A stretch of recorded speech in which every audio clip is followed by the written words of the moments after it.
Hello and welcome to sakshiyeducation.com. నేను లుంబిని భోజల. ఎంతో మంది ఎన్నో హోప్స్తో వెయిట్ చేస్తున్న ఎగ్జామ్ డిఎస్సి. మరి ఈ డిఎస్సి తెలంగాణ అలాగే ఏపీలో కొద్ది రోజుల్లో ఉండబోతుంది. అండ్ ఈ టైంలో ఎలా ప్రిపేర్ అవ్వాలి అండ్ ఆల్రెడీ ప్రిపేర్ అవుతున్న వాళ్ళకి ఇది ఒక గైడెన్స్ లాగా అనమాట. సో ఈ గైడెన్స్ని మనకు ఇవ్వడానికి మనతో పాటు సీనియర్ ఫ్యాకల్టీ ఉన్నారు, మోసెస్ గారు. సో ఆయన గైడెన్స్తో చాలామంది టీచర్స్ తయారయ్యారు. అండ్ ఇప్పుడు ఎవరైతే ప్రిపేర్ అవ్వబోతున్నారో వాళ్ళందరికీ కూడా ఇది చాలా హెల్ప్ఫుల్గా ఉండబోతుంది అండ్ దిస్ ఇంటర్వ్యూ. సో మనతో పాటు సార్ ఉన్నారు, ఆయన అడిగి తెలుసుకుందాం మిగతా విశేషాలన్నీ కూడా. Hello sir, have you? Fine. So DSC district selection committee నిర్వహించే ఈ ఎగ్జామ్ గురించి చాలామంది వెయిట్ చేస్తున్నారు, చాలా ఇయర్స్ నుండి చాలా హోప్ఫుల్గా ఉన్నారు. సో ఇప్పుడు ఈ టైంలో వాళ్ళు ఏం చేయాలి? First DSC district selection committee. District ఒక యూనిట్గా ఆ జిల్లాలో ఉండేటువంటి గవర్నమెంట్ టీచర్స్ను రిక్రూట్ చేస్తున్నటువంటి ఒక ప్రొసీజర్. ఇప్పుడు అన్నారు మీరు గైడెన్స్. ఈ వీడియో చివరి వరకు మీరు చూస్తే డిఎస్సికి ఏమి చదవాలి, ఏ బుక్స్ చదవాలి, ఎలా చదవాలి, మరి డిఎస్సిలో ముఖ్యమైనటువంటి సబ్జెక్ట్స్, ఆ సబ్జెక్ట్స్లో ఉండేటువంటి ముఖ్యమైన యూనిట్స్, ఆ యూనిట్స్లో ఉండే ముఖ్యమైన టాపిక్స్, ఆ టాపిక్స్ పైన నాలెడ్జ్ బిట్స్ ఎలా అడుగుతారు, అండర్స్టాండింగ్ బిట్స్ ఎలా అడుగుతారు, అప్లికేషన్ బిట్స్ ఎలా అడుగుతారో మీరు తెలుసుకుంటే మరి ఈ యొక్క వీడియో మీ ఉద్యోగ సాధనలో తప్పనిసరిగా ఉపయోగపడుతుంది. మరి రెండు తెలుగు రాష్ట్రాలలో తెలంగాణ మరియు ఆంధ్రప్రదేశ్లో త్వరలో టీచర్స్ రిక్రూట్మెంట్ టెస్ట్ డిఎస్సి పరీక్ష జరగనున్నది. కనుక ఈ ప్రోగ్రాం చూస్తున్న ప్రతి నిరుద్యోగ ఉపాధ్యాయులందరూ కూడా మరి మీ ప్రిపరేషన్ ఒక చక్కటి ప్లాన్తో, ఎగ్జిక్యూషన్తో, టైం మేనేజ్మెంట్తో మీరు ప్రిపేర్ అయితే ఈ తక్కువ సమయంలో మీరు జీవితాంతం సుఖపడేలా ఉండేటువంటి గవర్నమెంట్ టీచర్ జాబ్ మీరు సాధించవచ్చు. ఎంతో టైం మీరు వేస్ట్ చేసుకున్నారు లైఫ్లో. సో ఈ minimum 60 days to maximum 100 days ఉండేటువంటి ఈ వాల్యుబుల్ టైం మీరు ఎలా ఉపయోగించుకోవాలో సో ఈ వీడియోలో మేము డిస్కస్ చేయనున్నాం. Okay sir. సో ఒకప్పుడు ఏదైనా డౌట్ వస్తే నెక్స్ట్ డే వెళ్ళి టీచర్ని అడిగేవాళ్ళం. అంటే మనకి ఏదైనా డౌట్ వస్తే వాళ్ళ నుండి ఆన్సర్ వస్తే చాలా మనకు అర్థమయ్యేది, అర్థమయ్యేలా వాళ్ళు చెప్పేవాళ్ళు. ఇప్పుడు జస్ట్ ఎవ్రీథింగ్ ఒక క్లిక్ అవేలో మనకు అన్నీ తెలుస్తున్నాయి. అండ్ ఇప్పుడు ఇది కంప్యూటర్ జనరేషన్, మొత్తం ఇన్ఫర్మేషన్ అంతా ఎక్కడ చూసినా ఇన్ఫర్మేషనే. సో ఈ జనరేషన్లో ఒక టీచర్కి ఎలాంటి, ఆ టీచింగ్ ప్రొఫెషన్కి ఎలాంటి ఇంపార్టెన్స్ ఉంది అంటారు? ఎడ్యుకేషనల్ డెవలప్మెంట్ ఇండెక్స్లో ఫిన్లాండ్ అనేది ప్రపంచంలో మొదటి స్థానంలో ఉండేటువంటి దేశం. ఈ ఫిన్లాండ్ దేశం యొక్క ప్రత్యేకత ఏంటంటే జన్మించిన ప్రతి ముగ్గురులో ఒకరు టీచర్ కావాలనుకుంటారు. అదే మన దేశానికి వచ్చేసరికి జన్మించిన ప్రతి ముగ్గురులో ఒకరు ఇంజనీర్ కావాలని, ఒకరు డాక్టర్ కావాలని, ఈ ముగ్గురులో మరొకరు బిజినెస్ మేనేజ్మెంట్ చేయాలనుకుంటారు. కారణం సోషియో ఎకనామిక్ స్టేటస్. మన ఇండియాలో వేదిక్ ఎడ్యుకేషన్ సిస్టమ్ నుంచి తీసుకుంటే టీచర్కు చాలా ప్రాధాన్యత ఉంది. Teacher is enjoying high reputation and లో రెమ్యునరేషన్. మిగతా వృత్తులతో పోల్చుకుంటే జీతం ఎక్కువగా ఉన్నప్పటికీ ఒక సౌకర్యవంతమైన జీవితం, హ్యాపీగా లైఫ్ కొనసాగాలంటే టీచింగ్ ప్రొఫెషన్ అనేది చాలా ఇంపార్టెంట్. సో ఒక టీచర్గా మీరు ముఖ్యంగా గవర్నమెంట్ టీచర్గా సెలెక్ట్ అయితే మీరు కొన్ని ఆర్స్ ఎంజాయ్ చేస్తారు. మొదటిది రెప్యుటేషన్. మిగతా వృత్తులతో పోల్చుకుంటే ఇంకా భారతదేశంలో ఉపాధ్యాయుడికి చాలా మంచి రెప్యుటేషన్ ఉంది. రెండవది రెమ్యునరేషన్. సో ఏ జాబ్ తీసుకున్నప్పటికి కూడా మ్యాక్సిమం 1 lakh, మినిమం ఒక 30,000 ఉంటుంది. సో రెండు తెలుగు రాష్ట్రాలలో సగటున ఒక ఉపాధ్యాయుడు హెచ్డి టీచర్ కావచ్చు, స్కూల్ అసిస్టెంట్ కావచ్చు, మినిమం 40,000 to 60,000 శాలరీ అందుకుంటున్నాడు. So second or remuneration. తర్వాత రిక్రియేషన్. సో పాఠాలు బోధిస్తున్నప్పుడు భారతదేశ భవిష్యత్తు తరగతి గదుల్లో తీర్చిదిద్దబడుతుంది అంటాడు దౌలత్ సింగ్ కొఠారి. కనుక నీ దగ్గర చదువుకున్న స్టూడెంట్స్ 10th తర్వాత, ఇంటర్ తర్వాత ఒక వృత్తిలో స్థిరపడినప్పుడు మరి మీకు ఒక రిక్రియేషన్ ఉంటుంది. అదేవిధంగా రిలాక్సేషన్. సో మార్నింగ్ 9 to 5 వరకు మాత్రమే డ్యూటీ అవర్స్ ఉంటాయి. మిగతా వృత్తులతో పోల్చుకుంటే స్ట్రెస్ ఉండదు, ఎక్కువగా సూపర్విజన్ ఉండదు. సో మంచి సెల్ఫ్ రెస్పెక్ట్తో, సోషల్ రెస్పెక్ట్తో బ్రతకడానికి అవకాశం ఉండే ప్రొఫెషన్ టీచింగ్ ప్రొఫెషన్ కాబట్టి ఈ వీడియో చూస్తున్నటువంటి స్టూడెంట్ టీచర్స్, అన్ఎంప్లాయిడ్ టీచర్స్ ముందు ఈ వృత్తి పట్ల ఆసక్తితో, ఈ వృత్తి పట్ల ఒక మంచి ప్రవృత్తితో మీ ప్రిపరేషన్ మొదలు పెడితే మరి తప్పనిసరిగా మీరు గవర్నమెంట్ టీచర్ జాబ్ సాధించవచ్చు. మీ జీవితం, మీ కుటుంబ జీవితం కూడా మీరు మార్చుకోవచ్చు. Okay sir. అయితే డిఎస్సి కాకుండా ఈ టీచింగ్ ప్రొఫెషన్లో ఇంకా మనకు స్టేట్ లెవెల్ కానీ నేషనల్ లెవెల్ జాబ్స్ ఉన్నాయి కదా సార్, సో వాటి గురించి ఎక్స్ప్లెయిన్ చేస్తారా? ఈ యొక్క ఇంజనీరింగ్ కాలేజెస్ మాదిరి, మెడికల్ కాలేజెస్ మాదిరి బిఎడ్, డిఎడ్ కాలేజెస్లో ఈ యొక్క కెరీర్ గైడెన్స్ తక్కువగా ఉంటుంది. క్యాంపస్ ప్లేస్మెంట్స్ కూడా చాలా తక్కువగా ఉంటాయి. కనుక డిఎస్సి అనేది కేవలం ఒక ఎగ్జామ్ మాత్రమే. చాలా ఎగ్జామ్స్ ఉంటాయి గవర్నమెంట్ టీచర్ జాబ్ సాధించాలంటే. ముఖ్యంగా సెంట్రల్ గవర్నమెంట్ తీసుకుంటే మనకు ప్రతి సంవత్సరం రిక్రూట్ చేసేటువంటి ఒక టెస్ట్ కేంద్రీయ విద్యాలయ సంఘటన. దీంట్లో డిఎడ్ పూర్తి చేసి సీటెట్లో పేపర్ 1 క్వాలిఫై అయినటువంటి అభ్యర్థులకు primary school teacher jobs recruit చేస్తారు, కేవీఎస్. అదేవిధంగా బిఎడ్ పూర్తి చేసి పేపర్ 2 క్వాలిఫై అయినటువంటి అభ్యర్థులకు మరి యొక్క టీజీటీ మరియు పీజీటీ ఉద్యోగాలు రిక్రూట్ చేస్తున్నారు. అదేవిధంగా ప్రతి సంవత్సరం జాతీయ స్థాయిలో నవోదయ విద్యాలయ సమితి కూడా టీజీటీ, పీజీటీ పోస్టు రిక్రూట్ చేస్తుంది. దానితో పాటు జాతీయ స్థాయిలో ఉండే ఏకలవ్య మోడల్ రెసిడెన్షియల్ స్కూల్స్లో కూడా టీజీటీ, పీజీటీ జాబ్స్ ఉన్నాయి. భారతదేశంలో అతి పురాతనమైన పాఠశాలలు రైల్వే పాఠశాలలు. ఈ రైల్వే జోన్స్ పరిధిలో కూడా టీచర్ పోస్టు రిక్రూట్ చేస్తున్నారు. వీటితో పాటు 30కి పైగా ఉండేటువంటి సైనిక్ స్కూల్స్లో, కంటోన్మెంట్ బోర్డు పరిధిలో ఉండేటువంటి ఈ యొక్క ఆర్మీ స్కూల్స్లో కూడా రిక్రూట్మెంట్ జరుగుతుంది. సో వీటితో పాటు కొన్ని సెంట్రల్ గవర్నమెంట్ ఏజెన్సీస్ పరిధిలో ఉండేటువంటి పాఠశాలల్లో కూడా జాతీయ స్థాయిలో రిక్రూట్మెంట్ జరుగుతుంది. దీనికి కావాల్సిన అంశాలు ఏంటంటే ముందు సీటెట్ క్వాలిఫై కావాలి. సీటెట్ తర్వాత మీరు ఆయా స్కూల్స్ రిక్రూట్మెంట్ వెబ్సైట్స్లలో మీరు యొక్క నోటిఫికేషన్స్ వాచ్ చేస్తుండండి. ఇక మన రాష్ట్రంలో తీసుకుంటే మరి డిఎస్సి అనేది అతిపెద్ద రిక్రూట్మెంట్ పరీక్ష. ప్రతి 2 సంవత్సరాలకు ఒకసారి డిఎస్సి రిక్రూట్మెంట్ జరుగుతుంది. సో చాలా రోజుల తర్వాత 2 తెలుగు రాష్ట్రాలలో 10,000కు పైగా పోస్టులతో డిఎస్సి రిక్రూట్మెంట్ జరుగుతుంది. సో ఈ డిఎస్సితో పాటు రెసిడెన్షియల్ స్కూల్ టీచర్ సంబంధించి, గురుకుల స్కూల్ టీచర్ సంబంధించి, అదేవిధంగా కేజీబీవి కస్తూర్బా గాంధీ బాలికా విద్యాలయాలకు సంబంధించి మోడల్ స్కూల్స్కు సంబంధించిన రిక్రూట్మెంట్ కూడా జరుగుతుంది. కాబట్టి అటు జాతీయ స్థాయిలో ఇటు రాష్ట్ర స్థాయిలో ఉండే ఈ పరీక్షలకు ఎట్లా ప్రిపేర్ కావాలో ఈ ఇంటర్వ్యూ చివరి వరకు మీరు చూస్తే ఒక అవగాహన కలుగుతుంది. సో ముఖ్యంగా ఒక గవర్నమెంట్ టీచర్ కావాలంటే 3 Cలు ఉండాలి. మొదటిది కంటెంట్ పైన గ్రిప్ ఉండాలి. రెండోది కమ్యూనికేషన్ అంటే లాంగ్వేజ్ పైన పట్టు ఉండాలి. మూడోది కంపిటెన్సీ, మీరు బిఎడ్లో చదువుకున్నటువంటి ఎడ్యుకేషనల్ సైకాలజీ, పెడగాజీ సబ్జెక్ట్స్ పైన మీకు ఒక అవగాహన ఉండాలి. Okay sir. So coming to DSC, ఇప్పుడు డిఎస్సి ప్రిపేర్ అవుతున్న వాళ్ళకి మెయిన్గా ఏ సబ్జెక్ట్స్ మీద వాళ్ళు ఫోకస్ చేయాలి ఈ టైంలో? డిఎస్సి ద్వారా టీచర్ జాబ్ సాధించాలంటే 2 పనులు చేయాలి. మొదటిది ఆ డిఎస్సి అంటే ఈ యొక్క కమిషనర్ ఆఫ్ స్కూల్ ఎడ్యుకేషన్ వాళ్ళు, డైరెక్టరేట్ ఆఫ్ స్కూల్ ఎడ్యుకేషన్ వాళ్ళు రిలీజ్ చేసినటువంటి నోటిఫికేషన్ చాలా జాగ్రత్తగా చదవాలి. ముందు మీ దగ్గర ఉండవలసింది డీటెయిల్డ్ సిలబస్.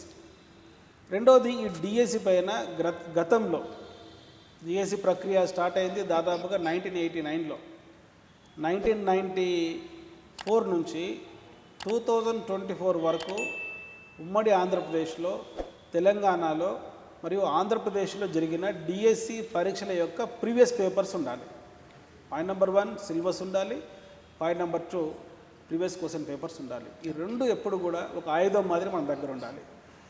సో ప్రధానంగా ఈ డిఎస్సిలో ఉండేటువంటి subjects GK current affairs, educational psychology, perspectives in education, subject యొక్క పెడగాజీ మరియు ఈ యొక్క కంటెంట్. సో ఈ 5 సబ్జెక్ట్స్ పైన ఈ డిఎస్సి రిక్రూట్మెంట్లో ఇది ఎస్ఏ టైప్ ఎగ్జామినేషన్ కాదు, గ్రూప్ 1 మాదిరి నెగిటివ్ మార్క్స్ ఉన్నటువంటి గురుకుల ఎగ్జామ్ కాదు. ఒక 160 ప్రశ్నలు ఇస్తారు, మల్టిపుల్ చాయిస్ క్వశ్చన్స్. ప్రతి ప్రశ్నకు ఒక హాఫ్ మార్క్ ఉంటుంది. ఈ 160 ప్రశ్నలకు 80 మార్కులు ఉంటాయి. మరి 80 మార్కులతో పాటు టెట్ యొక్క వెయిటేజ్ 20%. ఈ 20% ప్లస్ 80 మార్క్స్ రెండు కూడా కలిపి ఎవరికి ఎక్కువ మార్కులు వస్తాయో వారికి ఉద్యోగం ఇచ్చేటువంటి నియామక పరీక్ష డిఎస్సి. సింపుల్, ఈ 5 సబ్జెక్ట్స్ పైన పట్టు సాధించండి. ఆల్రెడీ టెట్ మీరు క్వాలిఫై అయ్యారు, దానికి పర్సంటేజ్ 20% ఉంటుంది. ఇది ఇంటర్వ్యూ ఉండదు, నెగిటివ్ మార్క్స్తో ఉన్నటువంటి పరీక్ష కాదు. కనుక అభ్యర్థులు మరి గ్రూప్ 1 మాదిరి ఒక సంవత్సరం ప్రిపేర్ కావాల్సిన అవసరం లేదు, గ్రూప్ 2 మాదిరి ఒక 6 నెలలు ప్రిపేర్ అయ్యేటువంటి పరీక్ష కూడా కాదు. దీని సిలబస్ పరిధి కూడా చాలా తక్కువ. 10th క్లాస్లోగా ఉండేటువంటి కంటెంట్, అదేవిధంగా educational psychology, perspectives education, pedagogy, GK, current affairs పైన పట్టు సాధించడానికి గరిష్టంగా ఒక 120 డేస్, మరి కనిష్టంగా ఒక 75 డేస్ నువ్వు కష్టపడి చదివితే ఇప్పటి నుంచి ప్రిపేర్ అయినా నువ్వు టీచర్ జాబ్ సాధించవచ్చు. Okay sir, perfect. సో అన్ని గవర్నమెంట్ ఎగ్జామ్స్ లాగానే జీకే అండ్ కరెంట్ అఫైర్స్ డిఎస్సికి చాలా important and major role play చేస్తుంది. సో ఈ టైంలో వాటిని ఎలా కవర్ చేయాలి? చాలామంది ఈ డిఎస్సి ఆస్పిరెంట్స్ నెగ్లెక్ట్ చేసేటువంటి ఒక area GK, current affairs. General knowledge, current affairs అనేది అదొక లైఫ్ స్టైల్, నిరంతర ప్రక్రియ. ఎవరైతే ఒక ప్రామాణికమైనటువంటి దినపత్రిక ప్రతిరోజు ఒక 1 అవర్ చదువుతారో, ఆ చదివేటప్పుడు ప్రాముఖ్యమైనటువంటి కరెంట్ అఫైర్స్ అంతర్జాతీయ స్థాయిలో, జాతీయ స్థాయిలో, రాష్ట్ర స్థాయిలో ఉండే ముఖ్యమైన వ్యక్తులు, ముఖ్యమైనటువంటి వ్యవస్థలు, క్రీడలు, అవార్డులు, సమావేశాలు, అదేవిధంగా శాస్త్ర సాంకేతిక రంగంలో, ఆర్థిక రంగంలో, వైద్య రంగంలో జరుగుతున్నటువంటి అధునాతన ధోరణులు, వివిధ దేశాలలో జరుగుతున్నటువంటి ఎలక్షన్స్, వివిధ దేశాలలో ఉన్నటువంటి కూటములు, వివిధ దేశాలలో ఉన్నటువంటి యుద్ధాలు, ఇవన్నీ కూడా కరెంట్ అఫైర్స్. అది ఒక నిరంతర ప్రక్రియగా చదవాలి. ఈ కరెంట్ అఫైర్స్తో పాటు జనరల్ నాలెడ్జ్ వేరే, జనరల్ స్టడీస్ వేరే. జనరల్ స్టడీస్ అనేది ఒక అవగాహనతో కూడుకున్నది. జనరల్ నాలెడ్జ్ అనేది స్ఫృతిని పరీక్షించేది. నాలెడ్జ్ మనకు తెలుసు, పెడగాజీలో నాలెడ్జ్లో 2 స్పెసిఫికేషన్స్ ఉంటాయి, రీకాల్ అండ్ రికగ్నైజ్. కనుక జీకేలో ప్రధానంగా మెమరీని పరీక్షించేటువంటి ప్రశ్నలే ఉంటాయి. కనుక మీరు ఒక కరెంట్ అఫైర్ చదివేటప్పుడు కొన్ని ప్రశ్నలు మీరు రాసుకుంటూ కరెంట్ అఫైర్స్ చదవాలి. మొదటిది వాట్, కరెంట్ అఫైర్స్కి సంబంధించిన అంశం ఏంది వాట్. ఫర్ ఎగ్జాంపుల్, ఇజ్రాయెల్కు మరి పాలస్తీనాలో ఉండేటువంటి ఈ హమాస్ తీవ్రవాదులకు యుద్ధం జరుగుతుంది. వాట్, వేరు ఎక్కడ జరుగుతుంది, ఇజ్రాయెల్ ఎక్కడ ఉంది, పాలస్తీనా ఎక్కడ ఉంది, ఈ 2 దేశాల మధ్య మరి భౌగోళిక సరిహద్దులు ఏంటి, ఏ ఖండంలో ఇవి ఉన్నాయి, వాటి చుట్టూన్నటువంటి దేశాలు ఏమిటి, వేర్. వెన్, ఈ యుద్ధం ఎప్పుడు జరిగింది, చరిత్రలో గతంలో వీటి మధ్యలో ఏమైనా యుద్ధాలు జరిగాయా. సో వెన్, వై, ఎందుకు యుద్ధం జరుగుతుంది పాలస్తీనాలో ఉండేటువంటి హమాస్ తీవ్రవాదులకు ఇజ్రాయెల్కి మధ్య, హౌ, దాని ప్రభావం ఏంటి, ఇజ్రాయెల్కి అనుకూలంగా ఉండేటువంటి దేశాలు ఏంటి, పాలస్తీనాకు అనుకూలంగా ఉండే దేశాలు ఏంటి, ఐక్యరాజ్య సమితి పాత్ర ఏమిటి. సో ఈ విధంగా what, where, when, how, why, who, తర్వాత ఎవరెవరు పాల్గొంటున్నారు, ఇజ్రాయెల్ ప్రధాని ఎవరు, పాలస్తీనా ప్రధాని ఎవరు, హమాస్ తీవ్రవాదులలో ముఖ్యమైన చీఫ్ కమాండర్ ఎవరు, ఇట్లా ప్రతి ఒక్క అంశాన్ని కూడా మనం చదవాలి. ఐపీఎల్ అంటే వాట్ ఈజ్ ఐపీఎల్, హూ, ఎన్ని టీంలు పాల్గొన్నాయి, వేర్, ఎక్కడ జరిగినాయి, ఇండియాలో జరిగినాయి, వెన్, ఎప్పుడు జరిగింది, మ్యాన్ ఆఫ్ ది సిరీస్ ఎవరు. ఇట్లా ఈ ప్రశ్నలను మనం వేసుకుంటూ కరెంట్ అఫైర్స్ చదవాలి. ఒక స్పైరల్ బైండింగ్ నోట్బుక్ పెట్టుకొని ప్రతిరోజు ఒక డేట్ రాసుకొని ఆ డేట్లో ఒక స్టాండర్డ్ పేపర్ మనం దగ్గర పెట్టుకొని, మరి ఇంగ్లీష్ పేపర్ కావచ్చు, హిందీ పేపర్ కావచ్చు, వీటితో పాటు మంత్లీ మ్యాగజైన్స్, ఇయర్ బుక్ కూడా మనం దగ్గర పెట్టుకుంటే కరెంట్ అఫైర్స్ పైన పట్టు సాధించవచ్చు. అదేవిధంగా జీకేలో గుర్తుపెట్టుకోండి, ఏ పోటీ పరీక్ష అయినా తీసుకోండి, 3rd class to 10th class వరకు ఉండే జనరల్ సైన్స్, సోషల్ స్టడీస్ కంటెంట్కి సంబంధించి జీకేలు ఎక్కువ అడుగుతున్నారు. కనుక ఈ డిఎస్సి ప్రిపేర్ అయ్యే వాళ్ళకు ఒక అడ్వాంటేజ్ ఏంటంటే, మీరు చదివే కంటెంటే బాగా చదివితే అది జీకే కొద్ది వరకు ఉపయోగపడుతుంది. సో ఈ జనరల్ నాలెడ్జ్కి సంబంధించి ప్రతి ఒక్క అభ్యర్థి కూడా జాగ్రఫీ పైన ప్రాథమిక అవగాహన ఉండాలి. హిస్టరీ, పాలిటీ, ఎకానమీ, అదేవిధంగా జనరల్ సైన్సెస్, లైఫ్ సైన్సెస్ కావచ్చు, ఫిజికల్ సైన్సెస్ కావచ్చు, వీటిపైన పట్టు సాధించండి. అదేవిధంగా అంతర్జాతీయ స్థాయిలో జీకే కరెంట్ అఫైర్స్ అర్థం కావాలంటే ప్రపంచంలో ఉండే ఖండాలు, ఆ ఖండాలలో ఉన్నటువంటి దేశాలు, ఆ దేశాలు యొక్క దిక్కులు ఉత్తరాన ఏమున్నాయి, దక్షిణాన ఏమున్నాయి, తూర్పున ఏమున్నాయి, పశ్చిమాన ఏమున్నాయి, వీటిని దృష్టిలో పెట్టుకొని మీరు ఒక ప్రపంచ పటం ప్రతి ఒక్క అభ్యర్థి యొక్క రూమ్లో ఉండాలి. అదేవిధంగా భారతదేశంలో ఉండే 28 రాష్ట్రాలు, 8 కేంద్రపాలిత ప్రాంతాలు, నార్త్లో ఏమున్నాయి, సౌత్లో ఏమున్నాయి, ఈస్ట్లో ఏమున్నాయి, వెస్ట్లో ఏమున్నాయి, నార్త్ ఈస్ట్లో ఏమున్నాయి, సౌత్ ఈస్ట్లో ఏమున్నాయి, నార్త్ వెస్ట్లో ఏమున్నాయి, సౌత్ వెస్ట్లో ఏమున్నాయి, ఈ రాష్ట్రాలపైన ఒక అవగాహన ఉండాలి. ఈ మధ్య ఎక్కువగా బిట్స్ అడుగుతున్నారు. అదేవిధంగా రాష్ట్రానికి సంబంధించినటువంటి జిల్లాలు, తెలంగాణలో ఉండేటువంటి జిల్లాలు, ఆంధ్రప్రదేశ్లో ఉండేటువంటి జిల్లాలు, ఈ విధంగా భౌగోళిక పరంగా ఒక పట్టు సాధిస్తే మీరు జనరల్ నాలెడ్జ్, కరెంట్ అఫైర్స్ తక్కువ టైంలో ఎక్కువ మార్కులు సాధించవచ్చు. ఎప్పుడైనా GK current affairs bits answer చేసేటప్పుడు మరి మనకు ప్రశ్నకు ఆన్సర్ తెలియనప్పుడు ఎలిమినేషన్ మెథడ్ ఫాలో కావాలి. అంటే మనకు ఒక ప్రశ్నకు సంబంధించి ఏది సరికాదు, దీనికి సంబంధించిన చాలా టెక్నిక్స్ ఉన్నాయి. ఆ టెక్నిక్స్లో ఒక టెక్నిక్ ఏంటంటే లెంతీ ఆప్షన్. ఎప్పుడైనా కూడా మనకు ఆన్సర్ తెలియనప్పుడు పొడవైన సమాధానాన్ని తీసుకోవాలి. ఒక 4 ఆప్షన్స్లో ఎప్పుడు కూడా యూనిక్ ఆప్షన్ కరెక్ట్ కాదు.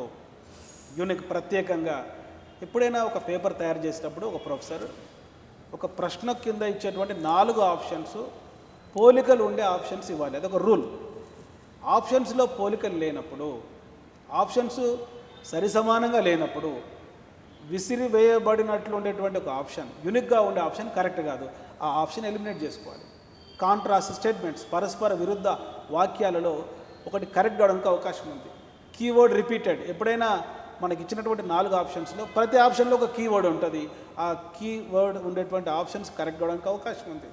అదేవిధంగా ఎప్పుడైనా మనం ఆన్సర్ చేసేటప్పుడు 1, 2 కరెక్ట్, ఏ, బి కరెక్ట్ అనే ఆప్షన్స్ ఉంటాయి. అది కూడా ఎంపిక చేసుకోవడానికి ట్రై చేయండి. ఇంట్యూషన్, ఏమీ తెలియని పరిస్థితుల్లో ఒక కష్టమైన ప్రశ్నకు ముందు ఏ ఆన్సర్ అనుకుంటారో ఆన్సర్ చేయడానికి ట్రై చేయండి. అదేవిధంగా మీరు టీచర్స్ బిహేవియర్, ముఖ్యంగా పెడగాజీకి సంబంధించి, సైకాలజీకి సంబంధించి, ఒక టీచర్కి సంబంధించిన నెగిటివ్ ఆప్షన్ ఎప్పటికి కూడా కరెక్ట్ కాదు. సో ఈ విధంగా కొన్ని టిప్స్ ఫాలో అవ్వడం వల్ల, ముఖ్యంగా పై 1 అని ఉంటుంది, ఏం తెలియనప్పుడు పై 1ని పెట్టరండి ఆన్సర్. ఓకే, పైవేవి కాదు. చూడండి, ఎప్పుడైనా పైవేవి కాదు కరెక్ట్ కావడానికి అవకాశం లేదు. ఎప్పుడు 4 ఆప్షన్లు సెట్ చేయలేనప్పుడు ఆ ఆప్షన్ ఇస్తాడు ఈ యొక్క ప్రొఫెసర్. కనుక ఇటువంటి సింపుల్ టెక్నిక్స్తో డేటా ఉంటుంది. జీకేలో ఒక డేటా ఇస్తాడు. ఈ క్రింది వానిలో కనిష్ట ఉష్ణోగ్రత అంటాడు. కనిష్ట ఉష్ణోగ్రత అని గరిష్ట ఉష్ణోగ్రత ఉన్న డేటా కరెక్ట్ ఆప్షన్గా ఇవ్వడు. అట్లనే కనిష్ట ఉష్ణోగ్రతకు సంబంధించినటువంటి డేటా కరెక్ట్ ఆప్షన్కి ఇవ్వడు. ఈ కనిష్టం కానీ గరిష్టం కానీ మిగతా 2 ఆప్షన్స్లో ఒక బిట్ కరెక్ట్ కావడానికి అవకాశం ఉంది. కనుక కనిష్ట అన్నప్పుడు కనిష్ట సంఖ్య కన్నా ఎక్కువ సంఖ్య తీసుకోండి. భారతదేశంలో గరిష్ట ఉష్ణోగ్రత అంటాడు. మల్టిపుల్ చాయిస్లో 4 ఆప్షన్లు ఇస్తాడు. గరిష్ట ఉష్ణోగ్రత అని గరిష్ట నెంబర్ ఇయ్యాడు, అట్లనే కనిష్ట నెంబర్ ఇయ్యాడు. ఈ 2 ఎలిమినేట్ చేసుకోండి. అప్పుడు probability of guessing correct answer 50% ఉండే అవకాశం ఉంది. సో గరిష్టం కన్నా ఒకటి తక్కువ తీసుకోండి. ఇవన్నీ ఎప్పుడు చేయాలి? ఏమీ తెలియని పరిస్థితుల్లో ఏదో ఒక ఆప్షన్ పెట్టేటప్పుడు, జీకే లాంటి ఒక సముద్రాన్ని ఈత కొట్టేటప్పుడు గుర్తుంచుకోవాల్సినటువంటి చిన్న చిన్న టిప్స్. ఇవన్నీ కూడా మీకు సాక్షి ఎడ్యుకేషన్లో ఉన్నటువంటి ప్రీవియస్ వీడియోస్లో మేము ఎక్స్ప్లెయిన్ చేస్తాం, భవిష్యత్తులో కూడా ఎక్స్ప్లెయిన్ చేస్తాం. కాబట్టి సో ఈ ఛానల్ని మీరు సబ్స్క్రైబ్ చేసుకోండి, మీ ఫ్రెండ్స్కి కూడా ఇన్ఫర్మేషన్ షేర్ చేయండి. Okay sir. సో సబ్జెక్ట్ ఎంత ప్రిపేర్ అయినా కూడా మనకు తెలియని క్వశ్చన్స్ వచ్చినప్పుడు ఎలా ఎలిమినేట్ చేసుకోవాలనేది క్లియర్గా చెప్పారు. ఎందుకంటే ఆబ్వియస్లీ అలాంటి క్వశ్చన్స్ వచ్చినప్పుడు మనము ఎలిమినేషన్ టెక్నిక్ మీరు చెప్పినట్టుగా యూనిక్ ఆప్షన్ సెలెక్షన్ అది ఎలిమినేట్ చేయడం అలాంటివి చాలా హెల్ప్ అవుతాయి. సో ఓకే సార్, అండ్ ఇలాంటివి అయితే నిజంగా చాలా helpful. So coming to psychology, so psychology ఎలా ప్రిపేర్ అవ్వాలి అండ్ ఆ క్వశ్చనింగ్ ప్యాటర్న్ ఎలా ఉంటుంది? తెలంగాణ రాష్ట్రంలో పర్స్పెక్టివ్ ఎడ్యుకేషన్లో కొత్తగా చేర్చినటువంటి సబ్జెక్టు ఎడ్యుకేషనల్ సైకాలజీ. దాదాపుగా టెట్లో ఏ సైకాలజీ ఉందో కొన్ని టాపిక్స్ తప్ప అన్ని టాపిక్స్ యాజ్ ఇట్ ఈజ్గా మీరు బిఎడ్ డిఎడ్ స్థాయిలో చదువుకున్నటువంటి ఎడ్యుకేషనల్ సైకాలజీ చేర్చడం జరిగింది. అదేవిధంగా ఆంధ్రప్రదేశ్లో ఈ సైకాలజీ పేరు class room implications of educational psychology అని ఎస్జిటి అభ్యర్థులకు ఒక 4 యూనిట్స్, అదేవిధంగా స్కూల్ అసిస్టెంట్ అభ్యర్థులకు ఒక 3 యూనిట్స్ చేర్చడం జరిగింది. మరి ఎప్పుడైనా ఒక పరీక్షకు పోటీ పడేటప్పుడు అది 1:100 కాంపిటీషన్ ఉండొచ్చు, 1:200 కాంపిటీషన్ ఉండొచ్చు. పోస్టుల సంఖ్య ఎక్కువ ఉన్నప్పుడు అభ్యర్థుల సంఖ్య తక్కువ ఉన్నప్పుడు 1:50 కాంపిటీషన్ కూడా ఉండొచ్చు. సో మినిమం 1:50 ఉంటుంది, మ్యాక్సిమం 1:200 కాంపిటీషన్ ఉంటుంది డిఎస్సికి సంబంధించి. కనుక ఇక్కడ ఉద్యోగాన్ని డిసైడ్ చేసే కొన్ని సబ్జెక్ట్స్ ఉంటాయి, కష్టమైన సబ్జెక్ట్స్. అటువంటి సబ్జెక్ట్స్లలో ఒక subject educational psychology. So educational psychology ఇందాక నేను చెప్పిన జీకే మాదిరి చదవద్దు. జీకే చదవడానికి మెమరీ పవర్ అవసరం. ఎడ్యుకేషనల్ సైకాలజీ చదవాలంటే మన కాగ్నిటివ్ ఎబిలిటీస్లో జ్ఞాపక శక్తి, మెమరీ పవర్తో పాటు రీజనింగ్, వివేచనం చాలా అవసరము. ప్రాబ్లమ్ సాల్వింగ్, అప్లికేషన్ ఎబిలిటీ కూడా, సమస్య పరిష్కార శక్తి కూడా చాలా అవసరం. సో ఎడ్యుకేషనల్ సైకాలజీ దీంట్లో మొదటి చాప్టర్ చైల్డ్ డెవలప్మెంట్, శిశు వికాసం. కాబోయే టీచర్స్ పిల్లలలో సమగ్ర వికాసం కలిగించాలంటే నిరంతరం ఆ శిశువులో జరుగుతున్నటువంటి పరిమాణాత్మకమైన మార్పులు, క్వాంటిటేటివ్ చేంజెస్, గుణాత్మకమైన మార్పులు, క్వాలిటేటివ్ చేంజెస్, మరి పరిపక్వత, మెచ్యూరిటీ వల్ల వచ్చేటువంటి మార్పులు తెలుసుకున్నప్పుడే అభ్యసనం ద్వారా ప్రవర్తన మార్పులు ఏర్పాటు చేయగలడు. కనుక ఈ యొక్క యూనిట్లో తప్పనిసరిగా బిట్స్ వచ్చేటువంటి కొన్ని ఏరియాస్ నేను చెప్తాను కాబట్టి నోట్స్ దగ్గర పెట్టుకొని ఇవన్నీ రాసుకుంటూ మీ ప్రిపరేషన్ స్ట్రాటజీ మార్చండి. ప్రిన్సిపల్స్ ఆఫ్ డెవలప్మెంట్ తప్పనిసరిగా ఒక ప్రశ్న అడుగుతారు. ఇందులో 10 ప్రిన్సిపల్స్ ఉంటాయి, 10 నియమాలు ఉంటాయి, వాటిపైన ఫోకస్ పెట్టండి. తర్వాత వికాస దశల పైన కూడా ఒక బిట్ అడుగుతాడు. వికాస దశలలో ఒక ఎస్జిడి టీచర్ బాల్య దశ, చైల్డ్హుడ్ పైన బాగా ఫోకస్ చేయండి. Early childhood, late childhood. ఒక స్కూల్ అసిస్టెంట్ అభ్యర్థి, టీజీటీ అభ్యర్థి, పీజీటీ అభ్యర్థి కౌమార దశను బాగా చదవండి. Adolescent stage. ఎప్పుడైనా ఒక బిట్ అడుగుతాడు, ఏకాంత క్రీడ ఏ దశలో కనపడుతుంది? శైశవ దశ, బేబీహుడ్. సమాంతర క్రీడ, ప్యారలల్ ప్లే ఏ దశలో కనపడుతుంది? ఈ యొక్క పూర్వ బాల్య దశ. అదేవిధంగా సేమ్ జెండర్తో ప్లే గ్రూప్స్, ముఠాలు ఏర్పడేటువంటి దశ ఉత్తర బాల్య దశ. విభిన్న లింగీయులతో గ్యాంగ్స్ ఏర్పడేటువంటి దశ కౌమార దశ. ఉద్వేగాలు మరి జనరలైజ్డ్గా ఉంటాయి, సాధారణీకరించుకోబడతాయి ఏ దశ? శైశవ దశ. ఉద్వేగాలు ధారాపాతంగా స్పాంటేనియస్గా వస్తాయి ఏ దశ? పూర్వ బాల్య దశ. ఉద్వేగాల కెథారసిస్ కనపడుతుంది ఏ దశ? ఉత్తర బాల్య దశ, లేట్ చైల్డ్హుడ్. మరి కోపము, ప్రేమ అనే ఉద్వేగాలు తారాస్థాయిలో వ్యక్తం చేస్తూ స్ట్రెస్కు గురయ్యేటువంటి దశ కౌమార దశ. ఇట్లా తులనాత్మకంగా ఈ దశలు చదవండి. ఆ తర్వాత ఎడ్యుకేషనల్ సైకాలజీలో మరి ఖచ్చితంగా బిట్స్ వచ్చేటువంటి సిద్ధాంతాలు, వికాస సిద్ధాంతాలు. జీన్ పియాజే ప్రతిపాదించిన సంజ్ఞానాత్మక వికాస సిద్ధాంతం, కాగ్నిటివ్ డెవలప్మెంట్ థియరీ. దానిలో ఉండేటువంటి 4 దశలు: సంవేదన చాలక దశ, పూర్వ ప్రచాలక దశ, మూర్త ప్రచాలక దశ, అమూర్త ప్రచాలక దశ. ఈ 4 దశలు మల్టిపుల్ చాయిస్లో పెట్టి ఒక బిట్ అడగడానికి అవకాశం ఉంది. లారెన్స్ కోల్బర్గ్ ప్రతిపాదించిన నైతిక వికాస సిద్ధాంతం. దాంట్లో ఉండే 3 స్థాయిలు: pre conventional, conventional, post conventional. పూర్వ సాంప్రదాయ స్థాయి, సాంప్రదాయ స్థాయి, ఉత్తర సాంప్రదాయ స్థాయి. ప్రతి స్థాయిలో ఉండేటువంటి 2 దశలు, 6 దశలు, 3 స్థాయిల పైన మీరు దృష్టిలో పెట్టుకొని చదవండి. ముఖ్యంగా ఎస్జిటి అభ్యర్థులు పూర్వ సాంప్రదాయ స్థాయి, సాంప్రదాయ స్థాయి బాగా చదవండి. టీజీటీ, పీజీటీ స్కూల్ అసిస్టెంట్ అభ్యర్థులు పోస్ట్ కన్వెన్షనల్, ఉత్తర సాంప్రదాయ స్థాయి దశ బాగా చదవండి. ఎందుకంటే మనం పాఠం చెప్పేటప్పుడు ఏ వయసులో ఉండే వారికి పాఠం చెప్పాలి, వారి సైకాలజీ ఏంటి, వారు ఏ దశలో ఉంటారో, ఆ దశలో ఏ లక్షణాలు ఉంటాయో కాబోయే టీచర్కు అవగాహన ఉందో లేదో అనే కోణంలో classroom implications of educational సైకాలజీలో బిట్స్ అడుగుతారు కాబట్టి చదవండి. సో వాటితో పాటు సిగ్మండ్ ఫ్రాయిడ్ ప్రతిపాదించిన మనో విశ్లేషణ సిద్ధాంతం, దాంట్లో ఉండేటువంటి మనోలైంగిక వికాస దశలు, psychosexual stages of development 5 stages చదవండి. మరి సిగ్మండ్ ఫ్రాయిడ్ శిష్యుడు ఎరిక్సన్ ప్రతిపాదించినటువంటి మనోసాంఘిక వికాస సిద్ధాంతం, సైకో సోషల్ డెవలప్మెంట్ థియరీ. అందులో ఉన్నటువంటి 8 దశలు. ఈ మధ్య ఎక్కువగా డిఎస్సీలు అడుగుతున్నటువంటి నోమ్ చామ్స్కీ యొక్క యూనివర్సల్ గ్రామర్ థియరీ, సార్వత్రిక వ్యాకరణ సిద్ధాంతం, లాంగ్వేజ్ అక్విజిషన్ డివైస్, రోజర్స్ చెప్పినటువంటి సెల్ఫ్ డెవలప్మెంట్ థియరీ, అదేవిధంగా రాబర్ట్ హవింగ్ హస్ట్ చెప్పినటువంటి వికాస కృత్యాలు. ఇవన్నీ కూడా డెవలప్మెంటల్ థియరీస్లో చదవండి. ఆ తర్వాత ఈ చైల్డ్ డెవలప్మెంట్ అనేటువంటి యూనిట్లో ముఖ్యమైనటువంటి టాపిక్ ఏంటంటే ఇండివిజువల్ డిఫరెన్సెస్, వైయక్తిక భేదాలు. తరగతి గదిలో 30 మంది విద్యార్థులు ఉంటే 30 మంది విద్యార్థులు ఒకే విధంగా ఉండరు. ఈ 5 ఫింగర్స్ ఒకే విధంగా ఏ విధంగా లేవో మన ఎదురుగా ఉండేటువంటి ప్రతి విద్యార్థి యొక్క బ్రెయిన్ కూడా యూనిక్. ప్రజాస్వామ్య పరంగా మనమంతా సమానమే, కానీ శారీరకంగా, మానసికంగా అసమానులం. ఈ అంశాన్నే సైకాలజీలో డిఫరెన్షియల్ సైకాలజీ అనేటువంటి విభాగం చెప్తుంది. ఈ వైయక్తిక భేదాల అధ్యయనానికి మూల పురుషుడు సర్ ఫ్రాన్సిస్ గాల్టన్. ఆయన రాసిన గ్రంథం ఆయన enquiry into human faculty and its development. So ఈ యొక్క వైయక్తిక భేదాలు పైన తప్పనిసరిగా ఒక బిట్ అడుగుతాడు. వైయక్తిక భేదాలు 2 రకాలు, వ్యక్త్యంతర్గత, వ్యక్త్యంతర, ఇంట్రాపర్సనల్ అండ్ ఇంటర్పర్సనల్. మరి 2 సామర్థ్యాలు తీసుకుంటే, 2 లక్షణాలు తీసుకుంటే మీలో ఉండేటువంటి ఆ 2 సామర్థ్యాల మధ్య తేడాలు. ఫర్ ఎగ్జాంపుల్, మీరు బాగా చదువుతారు, క్రీడలలో సరిగా చదవలేరు, గణితంలో బాగా మార్కులు వస్తాయి, భాషలలో మార్కులు తక్కువ వస్తాయి. మరి కొంతమందిలో భాషలు బాగా పట్టుంటాయి, గణితంలో తక్కువ మార్కులు వస్తాయి. ఈ విధంగా వ్యక్తిలో ఉండే 2 సామర్థ్యాల మధ్య ఉండే తేడాలు ఇంట్రా ఇండివిజువల్ డిఫరెన్సెస్. అదేవిధంగా ఇంటర్ ఇండివిజువల్ డిఫరెన్సెస్. తరగతి గదిలో ఒక 30 మంది విద్యార్థులు ఉన్నప్పుడు ఏ లక్షణమైనా తీసుకోండి, ఆ లక్షణం శారీరక లక్షణం కావచ్చు, మానసిక లక్షణం కావచ్చు.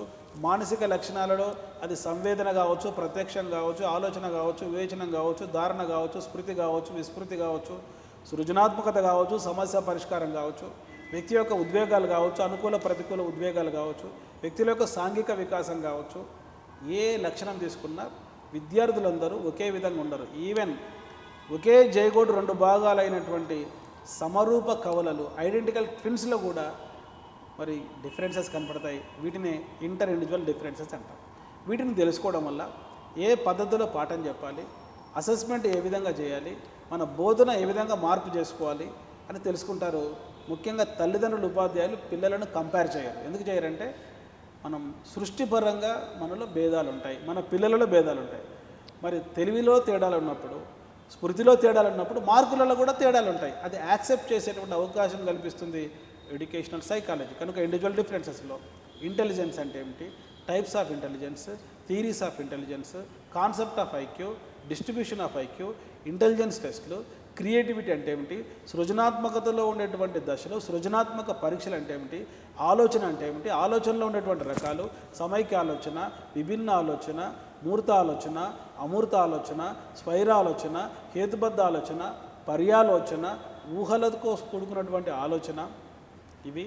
అదేవిధంగా సహజ సామర్థ్యాలు, యాప్టిట్యూడ్ను పరీక్షించేటువంటి పరీక్షలు, okay, metropolitan readiness test, differential aptitude test, GATB. So వీటితో పాటు సహజ సామర్థ్యాలను పరీక్షించే కళా సంబంధ పరీక్షలు, మరి ఈ యొక్క కళా సంబంధ పరీక్షలు, యాంత్రిక సహజ సామర్థ్య పరీక్షలు, వీటన్నింటిని కూడా మీరు చదువుకోవాలి. నేను ఇప్పుడు చెప్తున్న ప్రతి టాపిక్లో ఉండేటువంటి ఇంపార్టెంట్ ఏరియాస్ ఇవి మీరు నోట్స్ రాసుకొని ఇవి ఇప్పటి నుంచి ప్రిపేర్ అయితే తప్పనిసరిగా మంచి మార్కులు సాధించవచ్చు. అదేవిధంగా 2వ చాప్టర్ మనం తీసుకుంటే లెర్నింగ్. సో లెర్నింగ్ పైన ప్రశ్న లేని ప్రశ్నాపత్రం ఇంతవరకు డిఎస్సి చరిత్రలో లేదు. చాలా జాగ్రత్తగా వినండి పాయింట్. సో లెర్నింగ్ అంటే ఏమిటి? ప్రతిరోజు మనం నేర్చుకుంటూ ఉంటాం, స్కిల్స్ నేర్చుకుంటూ ఉంటాం, నాలెడ్జ్కి సంబంధించిన అంశాలు, భావనలు నేర్చుకుంటూ ఉంటాం. సో లెర్నింగ్ అంటే ఏమిటి? లెర్నింగ్కి సంబంధించిన నిర్వచనాలు, లెర్నింగ్ యొక్క లక్షణాలు, లెర్నింగ్కి సంబంధించిన రకాలు, ముఖ్యంగా అభ్యసనం ఎలా జరుగుతుందో వివరించేటువంటి సిద్ధాంతాలు. ఇవి ప్రధానంగా 3 గ్రూప్స్ ఉంటాయి. మొదటిది ప్రవర్తనవాద సిద్ధాంతాలు, బిహేవియరిస్టిక్ గ్రూప్. మరి ఈ సిద్ధాంతాలు ఏం చెప్తాయంటే లెర్నింగ్ అనేటువంటిది పరిసరాలలోని ఉద్దీపనల ద్వారా ప్రతిస్పందన రాబట్టి అభ్యసనం జరుగుతుందని చెప్తాయి. తారండేక్ ప్రతిపాదించిన యత్నరోష్ అభ్యసన సిద్ధాంతం, ఆయన ప్రతిపాదించిన 3 సూత్రాలు, law of readiness, law of exercise, law of effect. అదేవిధంగా రష్యా దేశానికి చెందిన ఇవాన్ పావ్లో ప్రతిపాదించిన క్లాసికల్ కండిషనింగ్ థియరీ, శాస్త్రీయ నిబంధన సిద్ధాంతం, ఆయన ప్రతిపాదించినటువంటి నియమాలు పునర్బలనము, విలుప్తీకరణము, సాధారణీకరణము, విచక్షణ, అయత్న సిద్ధ స్వాస్థ్యము, ఉన్నత క్రమ నిబంధన. అదేవిధంగా స్కిన్నర్ ప్రతిపాదించినటువంటి కార్యసాధక నిబంధన, ఆపరెంట్ కండిషనింగ్, పునర్బలనం షెడ్యూల్లో ఇచ్చేటువంటి 4 పునర్బలన రకాలు. మరి తారండేక్ చెప్పిన సిద్ధాంతం, స్కిన్నర్ చెప్పిన సిద్ధాంతం, పావ్లో చెప్పిన సిద్ధాంతాలు ప్రవర్తనవాద సిద్ధాంతాలు అయితే, వీటికి వ్యతిరేకంగా జర్మనీ దేశంలో మ్యాక్స్ వర్జ్మీర్, కోఫ్కా, కొహ్లర్, కర్ట్ లెవిన్ నేతృత్వంలో వచ్చినటువంటి గెస్టాల్ట్ సిద్ధాంతం. గెస్టాల్ట్ సిద్ధాంతం ప్రకారం అభ్యసనం అనేది పరిసరాల ద్వారా కాదు జరిగేది, ప్రత్యక్షాన్ని బట్టి. సో ఇంటర్నల్ కాగ్నేటివ్ ఎబిలిటీ అయినటువంటి పర్సెప్షన్ను బట్టి జరుగుతుంది. మొత్తం అభ్యసన సన్నివేశంలో భాగాల మధ్య సంబంధాలు ఏర్పరచుకొని మొత్తంగా నేర్చుకోవడం వల్ల అభ్యసనం జరుగుతుందని చెప్తారు ఈ గెస్టాల్ట్ వాదులు. దాంట్లో ముఖ్యమైన సిద్ధాంతం అంతర్దృష్టి అభ్యసన సిద్ధాంతం, ఇన్సైట్ఫుల్ లెర్నింగ్ థియరీ. ఈ ఇన్సైట్ఫుల్ లెర్నింగ్ థియరీని ప్రతిపాదించినది ఎవరంటే మరి కొహ్లర్ 7 చింపాంజీలు, సిరియా, గ్రెనడా, టెర్చెగో, సుల్తాన్ కోన్సల్ రాణించకపోయిన ప్రయోగాలు చేసి, దీంట్లో తెలివైన చింపాంజీ సుల్తాన్ పైన ప్రయోగాలు చేసి ది మెంటాలిటీ ఆఫ్ ఏప్స్ అనేటువంటి గ్రంథంలో అభ్యసనం ఎలా జరుగుతుందో చెప్పడం జరిగింది. సో ఆ తర్వాత ఈనాడు మన ఉపాధ్యాయ విద్యలో కీలకమైన అభ్యసన సిద్ధాంతం, ఈనాడు మన పాఠ్యపుస్తకాలు కేజీ టు మరి ఇంటర్ వరకు ఉన్నటువంటి పాఠ్యపుస్తకాలను ప్రభావితం చేసిన సిద్ధాంతం కన్స్ట్రక్టివిజం, నిర్మాణాత్మకవాదం. మానవుని యొక్క మెదడు ట్యాబులా రాస కాదు, మరి మానవుడి యొక్క మెదడు జ్ఞానాన్ని సృష్టిస్తుంది. ప్రయర్ ఎక్స్పీరియన్స్, కుటుంబ జీవితం వల్ల, చుట్టూ ఉన్న పరిసరాల వల్ల పిల్లవాడు కొంత జ్ఞానంతో పాఠశాలకు వస్తాడని చెప్తుంది నిర్మాణాత్మకవాదం. జీన్ పియాజే ప్రతిపాదించిన కాగ్నిటివ్ కన్స్ట్రక్టివిజం, వైగాడ్స్కి ప్రతిపాదించినటువంటి సోషియో కల్చరల్ కన్స్ట్రక్టివిజం. ఈ సిద్ధాంతాలపైన ఖచ్చితంగా డిఎస్సిలో ఒక బిట్ అడుగుతారు. సో చూడండి, ఒక బిట్ జీవితాన్ని మారుస్తుంది. కనుక పోటీ పరీక్షలలో ప్రాథమిక సూత్రం ఏంటంటే ఏది చదవాలి, ఏది చదవకూడదు. ఇప్పుడు ఏది చదవాలో చెప్తున్నాను. సైకాలజీకి సంబంధించి నిర్మాణాత్మక వాదం తప్పనిసరిగా చదవండి. ఆ నిర్మాణాత్మక వాదం ఆధారంగా వచ్చినటువంటి ఇతర సిద్ధాంతాలు, డేవిడ్ అస్బెల్ చెప్పినటువంటి ఈ యొక్క ప్రయర్ ఎక్స్పీరియన్స్, ముందస్తు అనుభవం, మీనింగ్ఫుల్ వెర్బల్ లెర్నింగ్, అదేవిధంగా ఆ సిద్ధాంతం ఆధారంగా వచ్చినటువంటి జోసెఫ్ డొనాల్డ్ నువాక్ చెప్పినటువంటి కాన్సెప్ట్ మ్యాప్ అప్రోచ్, అదేవిధంగా 5E learning approach, Roger baby చెప్పినటువంటి సిద్ధాంతాలు, బ్రూనర్ చెప్పినటువంటి ఆవిష్కరణ అభ్యసనం, ఇవి అభ్యసన సిద్ధాంతాలకు సంబంధించి. ఆ తర్వాత మూర్తిమత్వం అనే చాప్టర్ ఉంది ఎడ్యుకేషనల్ సైకాలజీలో, పర్సనాలిటీ. సో పర్సనాలిటీ అంటే ఏమిటి, పర్సనాలిటీ యొక్క లక్షణాలు ఏంటి, పర్సనాలిటీ సిద్ధాంతాలలో type theories, trait theories, global structure theories. Type theories వ్యక్తి యొక్క శరీరాన్ని బట్టి మనుషులు ఎన్ని రకాలుగా ఉంటారు, మూర్తిమత్వం ఎన్ని రకాలుగా ఉంటుంది. హిపోక్రట్స్ ప్రకారం వ్యక్తులు 4 రకాలు ఉంటారు: ఔచాయకులు, విషణువు, శ్లేష్మ ప్రవృత్తి గలవారు, మరి పైత ప్రవృత్తి గలవారు. అదేవిధంగా క్రెష్మర్ ప్రకారం వ్యక్తులు 3 రకాలుగా ఉంటారు, వారి యొక్క ఎత్తును బట్టి, పొడవును బట్టి, పీవ్రకాయలు, ప్రాంశకాయలు, క్రీడాకాయలు. షెల్డన్ను బట్టి వ్యక్తులు 3 రకాలుగా ఉంటారు, శరీర యొక్క అనుపాతాన్ని బట్టి, స్థూలకాయలు, మధ్యమకాయలు, లంబకృషకాయలు. అదేవిధంగా స్ప్రాంగర్ సిద్ధాంతం, కార్ల్ యాంగ్ సిద్ధాంతం, ఆల్పోర్ట్ సిద్ధాంతం, సిగ్మండ్ ఫ్రాయిడ్ చెప్పినటువంటి సిద్ధాంతం, ఎరిక్ ఎరిక్సన్ చెప్పిన సిద్ధాంతం. ఈ సిద్ధాంతాలతో పాటు ఈనాడు ప్రతి ఒక్క వ్యక్తికి ఒక ఆసక్తి ఏంటంటే మన గురించి ఎవరైనా చెప్తే చాలా ఆనందపడతాం. సో పర్సనాలిటీని ఎట్లా అసెస్ చేయాలి, కాబోయే టీచర్గా పిల్లల పర్సనాలిటీని ఎలా తెలుసుకోవాలి. సో సైకాలజీలో చాలా important assessment of personality. So personality చెప్పాలంటే ఒక్క రోజులో, 1 గంటలో చెప్పలేం. సో చాలా రోజులు, చాలా సందర్భాలలో, చాలా సంఘటనలో చాలామంది అబ్జర్వ్ చేస్తే కానీ ఒక వ్యక్తి గురించి కొన్ని బేసిక్ పాయింట్స్ చెప్పగలం. ఎందుకంటే ఇది మానవుని ప్రవర్తన, అంతర్గతంగా అతని ఆలోచనలు మనం చెప్పలేం. కానీ ఈ మూర్తిమత్వ పరీక్షల ద్వారా ఎగ్జాక్ట్గా మనం పర్సనాలిటీ చెప్పవచ్చు. ఇవి 2 రకాలు: ప్రక్షేపక పరీక్షలు, ప్రక్షేపకం కాని పరీక్షలు. ఈ ప్రక్షేపక పరీక్షల్లో రోషాక్ సిరామరకల పరీక్ష, అందులో ఉండే 10 కార్డులు. థిమాటిక్ అపర్సెప్షన్ టెస్ట్, మురే మోర్గాన్ చెప్పినటువంటి పరీక్ష, దానిలో ఉండే 31 కార్డులు. మరి చిల్డ్రన్ అపర్సెప్షన్ టెస్ట్, ఎల్ బెల్లాగ్ చెప్పినటువంటి పరీక్ష, దాంట్లో ఉండే 10 కార్డులు. వీటితో పాటు పద సంసర్గ పరీక్ష, వాక్యపూర్ణ పరీక్ష, క్రీడా పరీక్ష, మరి సైకోడ్రామా. అప్రక్షేపక పరీక్షల్లో ఉండేటువంటి ఈ ప్రశ్నావళి, personality inventories, rating scales, check లిస్టులు, మరి సోషియోమెట్రీ. ఈ పరీక్షలపైన ఒక ప్రాథమిక అవగాహన ఏర్పరచుకోండి. ఎడ్యుకేషనల్ సైకాలజీలో లాస్ట్ టాపిక్ ఇన్క్లూజివ్ ఎడ్యుకేషన్, స్థగిత విద్య. ఈనాడు భారత రాజ్యాంగం ప్రకారం ఆర్టికల్ 14 ప్రకారం, ఆర్టికల్ 41 ప్రకారం, మరి రైట్ టు ఎడ్యుకేషన్ యాక్ట్లో ఉండేటువంటి సూచనల ప్రకారం, నేషనల్ కరికులం ఫ్రేమ్వర్క్ ప్రకారం, ఎన్ఈపి 2020 ప్రకారం స్థగిత విద్య, inclusive education. So included everyone irrespective of their rights, their ability and disability. ఒక అడ్మిషన్ నిరాకరించకూడదు. ఒక పిల్లవాడు వస్తే, ఒక అంధుడు వచ్చినా, ఒక బధిరుడు వచ్చినా, ఒక బుద్ధిమాంతుడు వచ్చినా, ఒక అభ్యసన వైకల్యతతో ఉండే వ్యక్తి వచ్చినా అడ్మిషన్ నిరాకరించరాదు. ఒకే తరగతిలో అందరు విద్యార్థులను కూర్చోబెట్టుకొని చదువు చెప్పాలి. అదే స్థగిత విద్య, ఇంక్లూజివ్ ఎడ్యుకేషన్. ఇది ప్రత్యేక విద్యకు వ్యతిరేకమైనది. ఒకప్పుడు మనం వేరు చేసి చదువు చెప్పేవాళ్ళం. బుద్ధిమాందులకు సపరేట్ స్కూల్, అందులకు సపరేట్ స్కూల్, బదురులకు సపరేట్ స్కూల్. అట్లా కాకుండా మరి అందరినీ ఒకే చోట ఉండి మరి ఉపాధ్యాయుడు పాఠం చెప్తే అది స్థగిత విద్య వాతావరణం. ఇందులో బుద్ధిమాందులు అంటే ఏమిటి, mild, moderate, severe, profound, TMR, EMR, తర్వాత కస్టోడియల్. అదేవిధంగా డౌన్ సిండ్రోమ్ అంటే ఏమిటి, ఫినైల్ కిటోనరియా అంటే ఏమిటి, ఇటువంటి భావనలు బుద్ధిమాందులకు సంబంధించి నేర్చుకోవాలి. అభ్యసన వైకల్యతకు సంబంధించి డిస్పేసియా అంటే ఏమిటి, అపేసియా అంటే ఏమిటి, డిస్లెక్సియా, అలెక్సియా, డిస్గ్రాఫియా, అగ్రాఫియా, డిస్కాల్క్లియా, డిస్ప్రాక్సియా గురించి కూడా మీరు చదవాలి. ఖచ్చితంగా ఒక బిట్ వస్తుంది. ఈ వీడియో రిపీట్ చేసుకొని చూడండి. ఇప్పుడు చెప్పినటువంటి పదాలపైన, అదేవిధంగా అందులు అంటే ఎవరు, అందులలో ఉండేటువంటి రకాలు, మరి బ్రెయిలీ స్క్రిప్ట్ అంటే ఏమిటి, బదురులు అంటే ఏమిటి, మరి వీళ్ళకి సంబంధించిన జాతీయ సంస్థలు ఎక్కడున్నాయి, ఇదంతా కూడా ఎడ్యుకేషనల్ సైకాలజీ మీరు కేవలం 15 మినిట్స్లో ఈ సిలబస్ అంతా నేర్చుకున్నారు. రేపు ఎగ్జామ్ పోవడానికి ముందు ఇయర్ ఫోన్స్ పెట్టుకొని ఇది వినుకుంటూ పోయినా కూడా తప్పనిసరిగా కొన్ని బిట్స్ వస్తాయి. So perfect sir. ఒక సైకాలజీ రౌండప్ లాగా అనిపించింది మొత్తము, డీటెయిల్డ్ అనాలిసిస్ ఒకటే దగ్గర. సో దట్ మీరు చెప్పినట్టుగా ఒకటే దగ్గర వింటే కూడా వాళ్ళకు ఒక రివిజన్ లాగా అనిపిస్తుంది ఇది. So perfect sir. అండ్ మరొక సబ్జెక్ట్ మనకు పర్స్పెక్టివ్స్ ఇన్ ఎడ్యుకేషన్ ఉంది కదా, సో దాన్ని ఎలా ప్రిపేర్ అవ్వాలి? ఈ రెండు తెలుగు రాష్ట్రాలలో టీచర్స్ రిక్రూట్మెంట్కి సంబంధించి ఒక కొత్త సబ్జెక్టు విద్యా దృక్పథాలు, పర్స్పెక్టివ్స్ ఇన్ ఎడ్యుకేషన్. ఈ సబ్జెక్ట్ పైన మంచి మెటీరియల్ దొరకటం లేదు. కారణం ఏంటంటే ఇది ఒక సింగిల్ సబ్జెక్ట్ కాదు, బిఎడ్ డిఎడ్లో చదివిన సబ్జెక్ట్ కూడా కాదు. బిఎడ్ డిఎడ్ సబ్జెక్ట్స్లో చదివిన అనేక సబ్జెక్టుల యొక్క సమాహారమే విద్యా దృక్పథాలు, పర్స్పెక్టివ్స్ ఇన్ ఎడ్యుకేషన్. ఇక్కడ రెండు పదాలు ఉన్నాయి. పర్స్పెక్టివ్స్ అంటే ఒక అంశం పట్ల మనకు ఉండేటువంటి అవగాహన, ఒక అంశం పట్ల మనకు ఉండేటువంటి వైఖరి, ఒక అంశం పట్ల మనకు ఉండేటువంటి లోతైనటువంటి ఆలోచన, విద్య. సో విద్య అంటే ఏమిటి, విద్యలో ఉండేటువంటి రకాలు, విద్య యొక్క అర్థాలు, విద్య యొక్క రూపాలు. సో ఇవన్నీ కూడా ఒక 5 యూనిట్స్ కింద ఇవ్వడం జరిగింది. ఇప్పుడు నేను చెప్పేటువంటి ఈ యొక్క విశ్లేషణ డిప్యూటీఓ అభ్యర్థులకు ఉపయోగపడుతుంది, డిఎస్సి అభ్యర్థులకు ఉపయోగపడుతుంది, హాస్టల్ వెల్ఫేర్ ఆఫీసర్ అభ్యర్థులకు కూడా ఉపయోగపడుతుంది. పరీక్షకు పోవడానికి ముందు ఈ వీడియో మీ జర్నీలో ఇయర్ ఫోన్స్ పెట్టుకొని వినుకుంటూ పోయినా కూడా మీకు ఒక్కసారి ఆ సబ్జెక్ట్ అంతా కూడా ఒక క్విక్ రివిజన్ మాదిరి ఉపయోగపడుతుంది.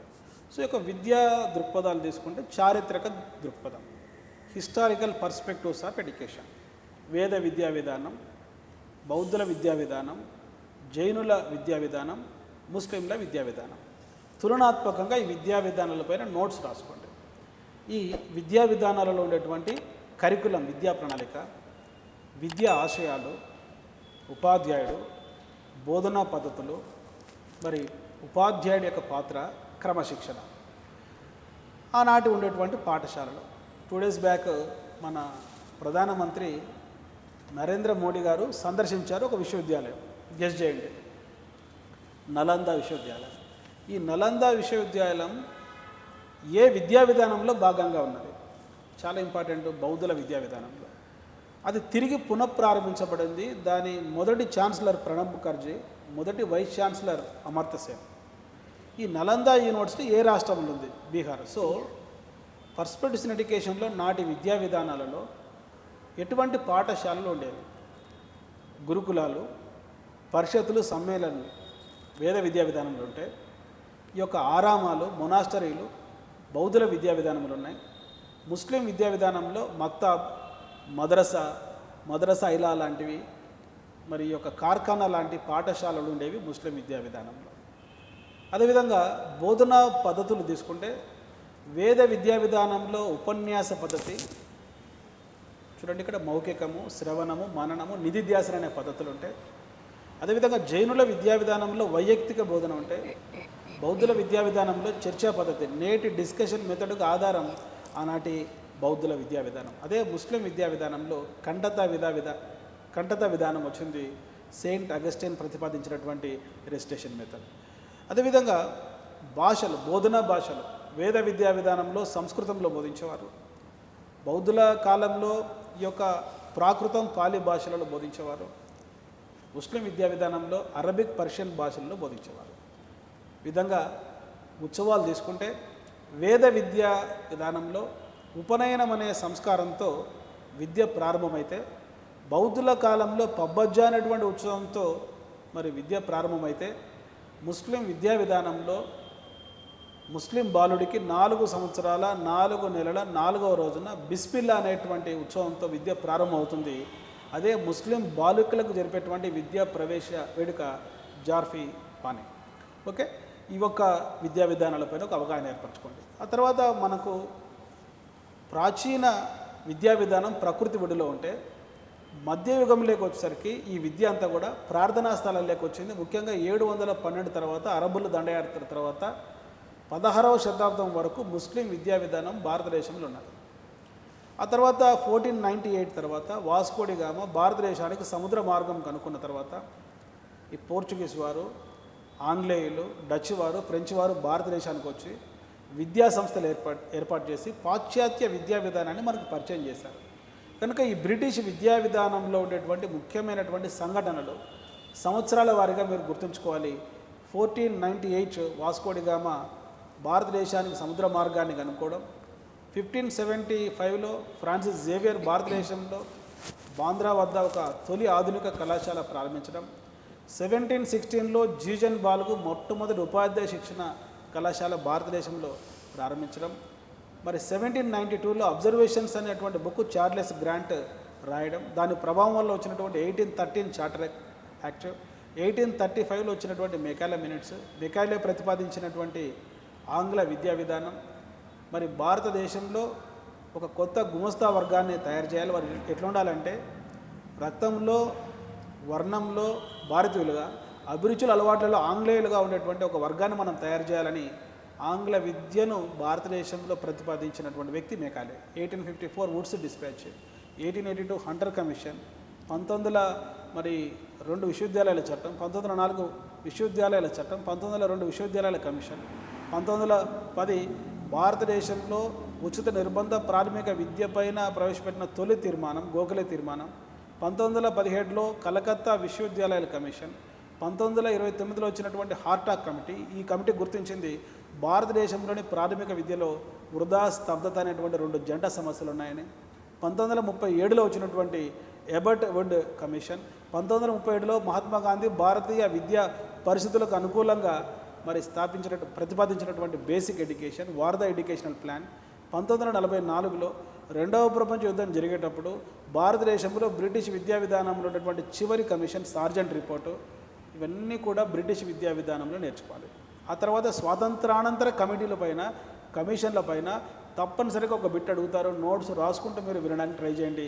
1948 Radhakrishnan commission, 1951 B G Kher committee, 1952 Mudaliar commission, 1953 UGC, 1955 G Ramachandran committee, 1957 national committee for women education Durgabai Deshmukh committee, 1959 Sriprakasa committee, 1961 doctor Sampurnanand committee, 1962 Hansa Mehta committee, 1963 Bhaktavatsalam committee, 1964 Kothari commission, 1964 Kothari commission తన రిపోర్ట్ను సబ్మిట్ చేయడం, 1968 భారతదేశంలో తొలి జాతీయ విద్యా విధానం, 1971లో రెసిడెన్షియల్ పాఠశాలలు ప్రారంభం కావడం ఉమ్మడి ఆంధ్రప్రదేశ్లో, 1974లో integrated education for disabled children పథకం కేంద్ర ప్రభుత్వం ప్రవేశపెట్టడం, 1975లో భారతదేశంలో ఎన్సీఆర్టీ తొలి నేషనల్ కరికులం ఫ్రేమ్వర్క్ను ప్రతిపాదించడం, 1977లో ఈశ్వర్ భాయ్ పటేల్ కమిటీ ఎస్యూపీడబ్ల్యూను ప్రతిపాదించింది,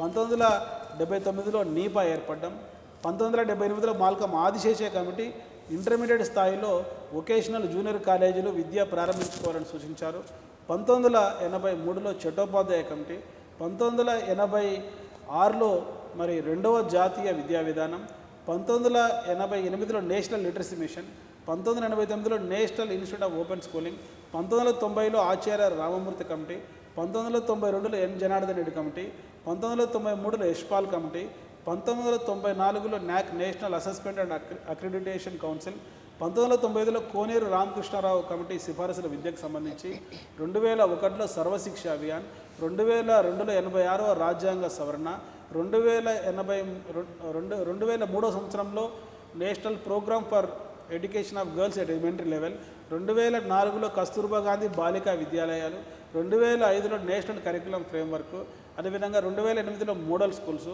2009లో వచ్చిన సాక్షర్ భారత్ పథకం, రాష్ట్రీయ మాధ్యమిక శిక్షా పథకం, 2009లో national curriculum framework for teacher education, 2010లో code of ethics for teachers NCT తయారు చేసిన డాక్యుమెంటు, 2013లో వచ్చినటువంటి రూసా రాష్ట్రీయ ఉच्चारण శిక్ష అభియాన్, 2016లో వచ్చినటువంటి టీఎస్ఆర్ సుబ్రహ్మణ్యం కమిటీ యొక్క సూచనలు, 2018లో 3 ప్రోగ్రామ్స్ విలీనమయ్యాయి. సర్వశిక్ష అభియాన్, రాష్ట్రీయ మాధ్యమిక శిక్ష అభియాన్, ఉపాధ్యాయ విద్య ఒక సమగ్ర శిక్ష అభియాన్గా ఏర్పడ్డాయి. 2020లో వచ్చినటువంటి నేషనల్ ఎడ్యుకేషనల్ పాలసీ 2020, 2023లో రీసెంట్గా వచ్చినటువంటి భారతదేశంలో 5వ నేషనల్ కరికులం ఫ్రేమ్వర్క్ ఎన్సీఆర్టీ వారు రూపొందించినటువంటిది national curriculum framework for secondary education. ఇవన్నీ కూడా స్వాతంత్రానంతర కమిటీలు పథకాల కింద మీరు చదవాలి, నోట్స్ రాసుకుంటాం.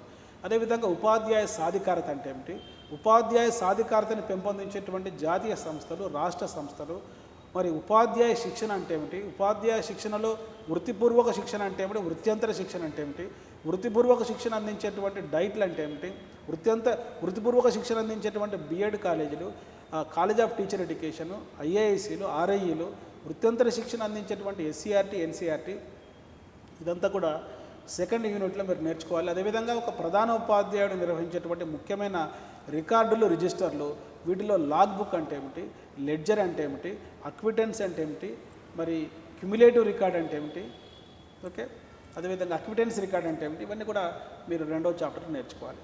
ఇక 3వ చాప్టర్లో పర్స్పెక్టివ్స్ ఇన్ ఎడ్యుకేషన్లో ముఖ్యంగా భారత రాజ్యాంగము విద్య, దీంట్లో ముఖ్యమైన ఆర్టికల్స్, ముఖ్యమైన రాజ్యాంగ సవరణలు, article 14, article 15, article 17, article 21A, article 23, article 24, article 30, article 32, article 41, article 45, article 46, article 51A, article 350A, article 351. ఇవి బాగా చదువుకోండి, ఖచ్చితంగా ఒక బిట్ వచ్చేటువంటి అవకాశం ఉంది. అదేవిధంగా జనాభా విద్య అంటే ఏమిటి, జనాభా స్థిరీకరణ గరిష్టంగా ఏ సంవత్సరంలో ఒక లక్ష్యంగా పెట్టుకున్నాం మనం, 2000 జాతీయ విద్యా విధానంలో భాగంగా అంటే 2045 నాటికి. సో జనాభా విద్య, భారత రాజ్యాంగము విద్య, అదేవిధంగా అర్థశాస్త్రం విద్య, మానవ వనరులు అంటే ఏమిటి, మానవ వనరుల అభివృద్ధి సూచికలు మన దేశం ఏ స్థాయిలో ఉంది, మరి ఈ యొక్క అర్థశాస్త్రం విద్య అనే పదాన్ని మొట్టమొదట ఉపయోగించినది ఎవరు, షుల్జ్ అనేటువంటి వ్యక్తి.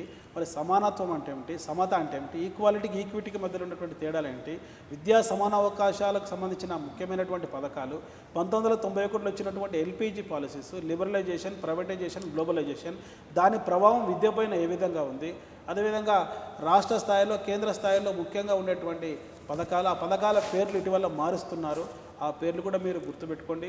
సో వీటితో పాటు మీరు చదవాల్సినటువంటి కొన్ని యాక్ట్స్ ఉన్నాయి. So right to information act 2005, right to education act 2009.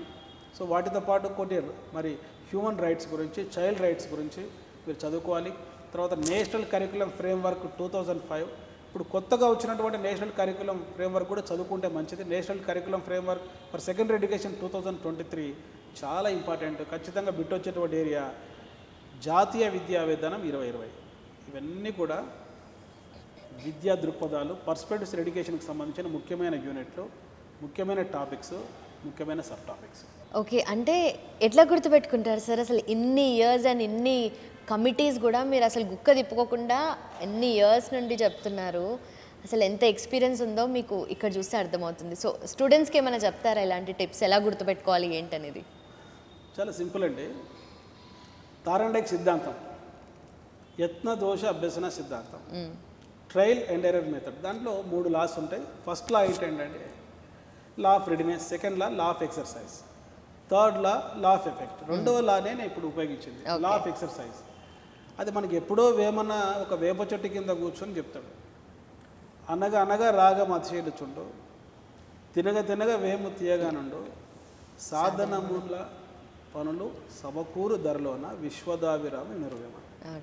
సాధన, మనం ఏదైనా ఒక పనిని పదే పదే చేస్తుంటే అది గుర్తుంటుంది అంతే. మనకు తెలుసు, practice makes a man perfect. 25 సంవత్సరాల నుంచి ఈ సబ్జెక్ట్ చెప్పడం వల్ల పేపర్ లేకుండా చూడకుండా చెప్తున్నాను. మీరు కూడా నేను చెప్పిన ఈ వీడియో 25 సార్లు చూసుకుంటే ఈ ప్రోగ్రామ్ చూసే అభ్యర్థులు కూడా మంచి జ్ఞాపక శక్తితో ఈ బిట్స్ గుర్తుకు పెట్టుకొని రేపు మీరు డిఎస్సిలో టీచర్ జాబ్ సాధించే అవకాశం ఉంది. కనుక డియర్ స్టూడెంట్స్, మతి మరుపు మీ లోపమా, ఫర్గెటింగ్ నీ యొక్క సమస్యన, అది సహజం, గుర్తుపెట్టుకోండి. ఎబ్బింగాస్ ప్రకారం 20 minutesలో 47% మర్చిపోతాం, 50 minutesలో 50% మర్చిపోతాం, 1 dayలో 66% మర్చిపోతాం, 2 daysలో 72% మర్చిపోతాం. ఏదైనా మనం చదువుకున్న ఒక టాపిక్ కానీ, యూనిట్ కానీ, సబ్జెక్ట్ కానీ 1 month రిపీట్ చేయకపోతే 80% మర్చిపోతామని ఆన్ మెమరీ గ్రంథంలో ఎబ్బింగాస్ చెప్పారు, నేను చెప్పే విషయం కాదు. మరి మర్చిపోకుండా ఉండాలంటే ఏం చేయాలి? మళ్ళీ చదవాలి అంతే. Repetition is mother of memory. ఎన్నిసార్లు రిపీట్ చేసుకుంటాం అన్న దాన్ని బట్టి నువ్వు డిఎస్సి ఉద్యోగం ఉంటుంది. అందుకే 21 పుస్తకాలు ఒక్కసారి చదవద్దు, ఒక్క పుస్తకం 21 సార్లు చదవద్దు. ఇదే the best medicine for memory power. Okay, so అది ట్రిక్ అంటారు అయితే. ఓకే, సో డిఎస్సిలో పెడగాజీ అనేది ఇట్స్ లైక్ హార్ట్. సో దాన్ని ఎలా కవర్ చేయాలి అండ్ ఇంపార్టెంట్ ఆస్పెక్ట్స్ ఏంటి, ఎలా చదవాలి? బిఎడ్ కోర్సులో కోర్ ఏరియా పెడగాజీ. ఎంట్రన్స్ రాసేటప్పుడే ఏ సబ్జెక్టుకు సంబంధించి ఎంట్రన్స్ రాస్తున్నారో మరి అభ్యర్థులు ఆప్షన్లో ఎంపిక చేసుకోవాలి. బీఎడ్ కరికులం ప్రధానంగా 3 రకాలుగా ఉంటుంది. మొదటిది ఫౌండేషనల్ కోర్సెస్, రెండవది కోర్ కోర్సెస్, మూడవది ఆప్షనల్ సబ్జెక్ట్స్. ఈ ఫౌండేషనల్ సబ్జెక్ట్స్ కింద educational psychology, philosophical foundations of education, sociological foundations of education, educational technology, school management చదువుకుంటే కోర్ ఏరియాస్ అంటే రేపు వారు ఉద్యోగం వచ్చిన తర్వాత వారి సబ్జెక్ట్ను ఎలా బోధించాలో చెప్పేటువంటి కోర్ ఏరియాస్ పెడగాజీ 1, పెడగాజీ 2 చదువుతారు. అదేవిధంగా ఆప్షనల్ సబ్జెక్ట్స్ కొన్ని ఉంటాయి. సో డిఎస్సిలో 80 మార్కుల పరీక్షలో 20 మార్కులు ఉండే సబ్జెక్టు పెడగాజీ. ఎస్జిటి అభ్యర్థులకు 5 సబ్జెక్టులకు సంబంధించిన పెడగాజీ 20 మార్కులు ఉంటాయి. స్కూల్ అసిస్టెంట్ అభ్యర్థులకు వాళ్ళు బీఎడ్లో చదువుకున్నటువంటి సబ్జెక్టు ఏ జాబ్ కోసం అయితే అప్లై చేశారో ఆ జాబ్కు సంబంధించిన సబ్జెక్టు 20 మార్కులకు సంబంధించి ఉంటుంది. కనుక మీరు చెప్పినట్లు ఇది హార్ట్ లాంటిది ఏంటంటే ఇది హార్ట్ మన శరీరం అనేది ఇంపార్టెంటో ఈ రిక్రూట్మెంట్లో పెడగాజీ నాలెడ్జ్ కూడా అది ఇంపార్టెంట్. చాలామంది ఈ ప్రోగ్రాం చూస్తున్నటువంటి అభ్యర్థులు కరోనా పరిస్థితుల వల్ల ఆర్థిక సాంఘిక పరిస్థితుల వల్ల బిఎడ్ డిఎడ్ కాలేజీకి రెగ్యులర్గా పోయి ఉండకపోవచ్చు. పెడగాజీ జీకే మాదిరి చదవద్దు, పెడగాజీ పర్స్పెక్టివ్స్ మాదిరి చదవద్దు. ఇది కాన్సెప్ట్ బేస్డ్ సబ్జెక్టు. పెడగాజీలో ఉండేటువంటి ప్రతి పదం కూడా నిత్య జీవితంలో ఒక టీచర్గా నువ్వు చేయవలసినటువంటి పనులకు సంబంధించింది. పెడగాజీ మొత్తం కూడా నేను 3 A's చెప్తాను, నోట్స్ రాసుకుంటూ వినండి. ఈ యొక్క ఫిలిప్ డబ్ల్యూ జాక్సన్ బోధన 3 దశలు ఉంటుందని చెప్పాడు. మొదటి దశ బోధన పూర్వక దశ, ప్రీ ఫేజ్ టీచింగ్. రెండవ దశ పరస్పర బోధన దశ, ఇంటరాక్టివ్ టీచింగ్. మూడవ దశ పోస్ట్ ఫేజ్ టీచింగ్, బోధనానంతర దశ. మొదటి దశకు సంబంధించినవే ఫస్ట్ ఏ అకాడమిక్ స్టాండర్డ్స్. సో సైన్స్లో ఉండేటువంటి 7 అకాడమిక్ స్టాండర్డ్స్, సోషల్లో ఉండేటువంటి 6 అకాడమిక్ స్టాండర్డ్స్, అదేవిధంగా ఈ యొక్క మ్యాథమెటిక్స్లో ఉండే 5 అకాడమిక్ స్టాండర్డ్స్ పైన మీరు బాగా ఫోకస్ చేయండి. రెండవ అప్రోచెస్ ఆఫ్ టీచింగ్, ఇది రెండవ దశకు సంబంధించింది, ఇంటరాక్టివ్ టీచింగ్కి సంబంధించింది. ఈ యొక్క అప్రోచెస్ ఆఫ్ టీచింగ్లో concept map approach, 5E learning approach, constructivist approach, collaborative learning approach, problem solving approach, experiential learning approach. ఇది రెండవ మొదటి అకాడమిక్ స్టాండర్డ్స్. ఈ అకాడమిక్ స్టాండర్డ్స్ సాధించడం కోసం మనం బోధనాభ్యసన ప్రక్రియలో ఉపయోగించేటువంటి రెండవ అప్రోచెస్. ఈ అప్రోచెస్ సక్సెస్ అయ్యాయా లేదా, అకాడమిక్ స్టాండర్డ్స్ సాధించారో లేదో తెలుసుకునే మూడవ అది బోధనానంతర దశలో పోస్ట్ ఫేజ్ టీచింగ్లో గమనించేటువంటి assessment of learning. So assessment 2 రకాలు, assessment of learning, assessment for learning. కనుక ఈ ప్రోగ్రాం చూస్తున్న అభ్యర్థులు ఈ 3 Aలు బాగా గుర్తుపెట్టుకోండి. మొదటిది అకాడమిక్ స్టాండర్డ్స్, రెండవది అప్రోచెస్, మూడవది అసెస్మెంట్. సో పెడగాజీ మొత్తం కూడా 5 యూనిట్స్ ముఖ్యంగా ఉంటాయి. సో ఈ 5 యూనిట్స్లో మేడం పర్మిషన్ ఇస్తే నేను చెప్తాను 5 యూనిట్స్. ఎందుకంటే ఈ వీడియో మీ జీవితాన్ని మారుస్తుంది. మొదటిది గుర్తుపెట్టుకోండి, విలువలు, వాల్యూస్. రెండవది ఆశయాలు, ఎయిమ్స్. మూడవది లక్ష్యాలు, ఆబ్జెక్టివ్స్. ఈ లక్ష్యాలు మళ్ళీ 2 రకాలు, ఇన్స్ట్రక్షనల్ ఆబ్జెక్టివ్స్, మరి ఎడ్యుకేషనల్ ఆబ్జెక్టివ్స్. ఎడ్యుకేషనల్ ఆబ్జెక్టివ్స్ గురించి చదివేటప్పుడు బ్లూమ్స్ విద్యా లక్ష్యాల గురించి చదవండి. బ్లూమ్స్ విద్యా లక్ష్యాలు 3 రంగాలుగా వర్గీకరించబడ్డాయి. కాగ్నిటివ్ డొమైన్, ఈ కాగ్నిటివ్ డొమైన్లో ఉండేటువంటి బెంజమిన్ ఎస్ బ్లూమ్ 1956లో రాసినటువంటి the taxonomy of educational objectives ఆధారంగా జ్ఞానము, అవగాహన, వినియోగము, విశ్లేషణ, సంశ్లేషణ, మూల్యాంకనం.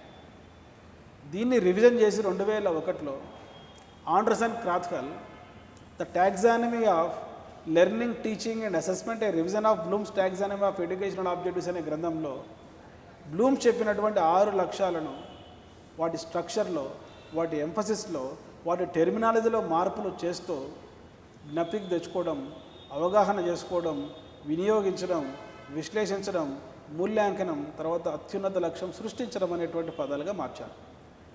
భావవేశ రంగం డేవిడ్ ఆర్ క్రాత్హల్ చెప్పినటువంటి మరి యొక్క డొమైన్లో గ్రహించడము, ప్రతిస్పందించడము, విలువగట్టడము, వ్యవస్థాపనము, శీలస్థాపనం. అదేవిధంగా ముగ్గురు వ్యక్తులు మానసిక చలనాత్మక రంగంలో కృషి చేశారు. ఆ ముగ్గురు వ్యక్తులు ఎవరంటే Elizabeth Simpson, Harrow, R H డివే.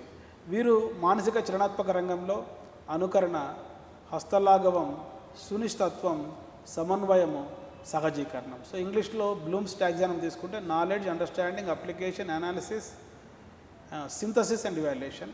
Revised Bloom's taxonomy Anderson Krathwohl చెప్పింది. Remembering, understanding, applying, analysing, evaluating and creating. అదే అఫెక్టివ్ డొమైన్కి సంబంధించి ఆబ్జెక్టివ్స్ ఇంగ్లీష్లో తీసుకుంటే receiving, responding, valuing, organising, characterisation. Psychomotor డొమైన్లో ఉన్నటువంటి ఆబ్జెక్టివ్స్ ఇంగ్లీష్లో తీసుకుంటే so imitation, manipulation, precision, articulation or coordination and naturalisation. So ఇది ఒక చాప్టర్. ఈ చాప్టర్లో విలువలు, ఆశయాలు, లక్ష్యాలు, ఆ లక్ష్యాలలో ఉండే స్పష్టీకరణంలో విద్యా ప్రమాణాలు బాగా మీరు చదవాలి. రెండవ చాప్టర్ చాలా ఇంపార్టెంట్, బోధనోపకరణాలు, టీచింగ్ లెర్నింగ్ మెటీరియల్. ఈ టీచింగ్ లెర్నింగ్ మెటీరియల్లో దృశ్యోపకరణములు, విజువల్ మెటీరియల్, దీంట్లో చార్టులు, గ్రాఫ్లు, మ్యాప్లు, కార్టూన్స్, కామిక్స్, ఫ్లాష్ కార్డ్స్, పోస్టర్లు. శ్రవణోపకరణాలు, రేడియో, టేప్ రికార్డర్. దృశ్య శ్రవణోపకరణాలు, టెలివిజన్, తర్వాత ఈ కంప్యూటరు, చలనచిత్రాలు. తర్వాత త్రిమితీయ, 3 డైమెన్షనల్ మెటీరియల్. దీంట్లో మనం తీసుకుంటే objects, specimens, models, dioramas, mockups, puppets. అదేవిధంగా డిస్ప్లే మెటీరియల్ తీసుకుంటే black board, bulletin board, flannel board, మరి ఈ యొక్క మ్యాగ్నెటిక్ బోర్డు, జియో బోర్డు, వీటికి సంబంధించి మీరు నేర్చుకోవాలి. చాలా ఇంపార్టెంట్ ఐసీటీకి సంబంధించి, ఇన్ఫర్మేషన్ కమ్యూనికేషన్ టెక్నాలజీకి సంబంధించినటువంటి అంశాలతో పాటు ప్రొజెక్టివ్ మెటీరియల్ కూడా మీరు చదువుకోవాలి. దీంట్లో ఓవర్ హెడ్ ప్రొజెక్టర్, ఎపిడేయోస్కోప్, తర్వాత ఎల్సిడి, ఈ ప్రొజెక్టర్లలో ఉపయోగించేటువంటి హార్డ్వేరు, సాఫ్ట్వేర్ మీరు నేర్చుకోవాలి. ఇది ఒక యూనిట్. అదేవిధంగా Edgar Dale cone of experience, దాంట్లో ఉండే 11 అనుభవాలు, ప్రత్యక్ష ప్రయోజనాత్మక అనుభవాలు, కల్పిత అనుభవాలు, నాటకీకరణము, ప్రయోగాల నిరూపణలు, మరి తర్వాత క్షేత్ర పర్యటనలు, ప్రదర్శితములు, దూరదర్శన్ కార్యక్రమాలు, చలనచిత్రాలు, రేడియో టేప్ రికార్డర్ స్థిర చిత్రాలు, దృశ్య సంకేతాలు, శాబ్దిక సంకేతాలు. ఇది ఒక చాప్టర్. ఇప్పుడు మనం చెప్పుకున్నాం methods of టీచింగ్లో maxims of teaching, బోధనలో ఉండే నియమాలు, స్కిల్స్ ఆఫ్ టీచింగ్, బోధనలో ఉండే నైపుణ్యాలు, తర్వాత అప్రోచెస్ ఆఫ్ టీచింగ్, బోధనలో ఉండే ఉపగమాలు, టెక్నిక్స్ ఆఫ్ టీచింగ్, బోధనలో ఉండేటువంటి యుక్తులు, strategies of teaching. So maxim అంటే ఏమిటి, స్కిల్ అంటే ఏమిటి, మెథడ్ అంటే ఏమిటి, స్ట్రాటజీ అంటే ఏమిటి, టెక్నిక్ అంటే ఏమిటి, అప్రోచ్ అంటే ఏమిటో తులనాత్మకంగా మీరు నేర్చుకోవాలి. ముఖ్యంగా బోధనా పద్ధతులలో మరి ఉపాధ్యాయ కేంద్రీకృత బోధనా పద్ధతులైన ఉపన్యాస పద్ధతి, ఉపన్యాస ప్రదర్శన పద్ధతి, చారిత్రక పద్ధతి. సో దాంట్లో 4 భాగాలు ఉన్నాయి చారిత్రక పద్ధతిలో: biographic method, anecdotal method, social method, evolution method. ముఖ్యంగా శిశు కేంద్రీకృత బోధనా పద్ధతులు మీరు బాగా చదువుకోవాలి. ప్రాజెక్ట్ పద్ధతి అంటే ఏమిటి, మరి ల్యాబొరేటరీ మెథడ్ అంటే ఏమిటి, తర్వాత హ్యూరిస్టిక్ మెథడ్ అంటే ఏమిటి, దాంట్లో ఉండేటువంటి స్టెప్స్, ఈ మెథడ్ ఎవరు కనుక్కున్నారు, ఏ పాఠాలకు మనం వాడాలి, ఇవన్నీ మీరు నేర్చుకోవాలి. తర్వాత చాలా ఇంపార్టెంట్ కరికులం. మనకు కరీ గురించి తెలుసు కానీ కరికులం గురించి తెలియదు. సో సిలబస్ అంటే ఏమిటి, కరికులం అంటే ఏమిటి, టైప్స్ ఆఫ్ కరికులం అంటే ఏమిటి. ఈనాడు ఎస్సీఆర్టీ వాళ్ళు, ఎన్సీఆర్టీ వాళ్ళు పాఠ్య పుస్తకాలు తయారు చేసేటువంటి ఉపగమాలు, కాన్సెంట్రిక్ అప్రోచ్ అంటే ఏమిటి, టాపికల్ అప్రోచ్ అంటే ఏమిటి, స్పైరల్ అప్రోచ్ అంటే ఏమిటి, క్రొనలాజికల్ అప్రోచ్ అంటే ఏమిటి, థిమాటిక్ అప్రోచ్ అంటే ఏమిటి, యూనిట్ మెథడ్ అంటే ఏమిటి, ఒక మంచి పాఠ్య పుస్తకానికి ఉండవలసినటువంటి లక్షణాలు, ఇవి కరికులంలో భాగంగా మీరు నేర్చుకోవాలి. అదేవిధంగా చాలా ఇంపార్టెంట్ చాప్టర్ ఇవాల్యుయేషన్. తర్వాత టెస్ట్ అంటే ఏమిటి, టెస్ట్లో ఉండేటువంటి రకాలు, అసెస్మెంట్ అంటే ఏమిటి, అసెస్మెంట్లో ఉండేటువంటి రకాలు, మూల్యాంకనం ఎన్ని రకాలు, 3 రకాలు. సో నిర్మాణాత్మక మూల్యాంకనం, సంకలన మూల్యాంకనం, లోప నిర్ధారణ మూల్యాంకనం. సో మూల్యాంకనం ఎలా చేయాలి, మూల్యాంకన సాధనాలు, మూల్యాంకన సాధనాలలో రాత పరీక్షలు. ఈ రాత పరీక్షలు మళ్ళీ 3 రకాలు: లఘు సమాధాన ప్రశ్నలు, వ్యాస ప్రశ్నలు, లక్ష్యాత్మక ప్రశ్నలు. ఈ లక్ష్యాత్మక ప్రశ్నలు మళ్ళీ 5 రకాలు: ఖాళీలను పూరించేవి, బహుళైచ్ఛిక ప్రశ్నలు, తర్వాత జతపరిచే ప్రశ్నలు, తప్పొప్పుల ప్రశ్నలు, ఒక పదంలో రాసేటువంటి ప్రశ్నలు. ఈ ప్రశ్నల ద్వారా తయారు చేసేటువంటి టెస్ట్. ఈ టెస్ట్ మళ్ళీ 2 రకాలు: achievement test, diagnostic test. Achievement test మళ్ళీ 2 రకాలు: teacher made test, standard test. Standard టెస్ట్కు ఉండేటువంటి లక్షణాలు: వ్యాలిడిటీ అంటే ఏమిటి, రిలయబిలిటీ అంటే ఏమిటి, ఆబ్జెక్టివిటీ అంటే ఏమిటి, ప్రాక్టికబిలిటీ అంటే ఏమిటి. వీటి ద్వారా తయారు చేసేటువంటి బ్లూ ప్రింట్ బ్లూ కలర్లో ఉండదు, 3 పట్టికలు కలిపితే బ్లూ ప్రింట్. ఇది పెడగాగి సిలబస్.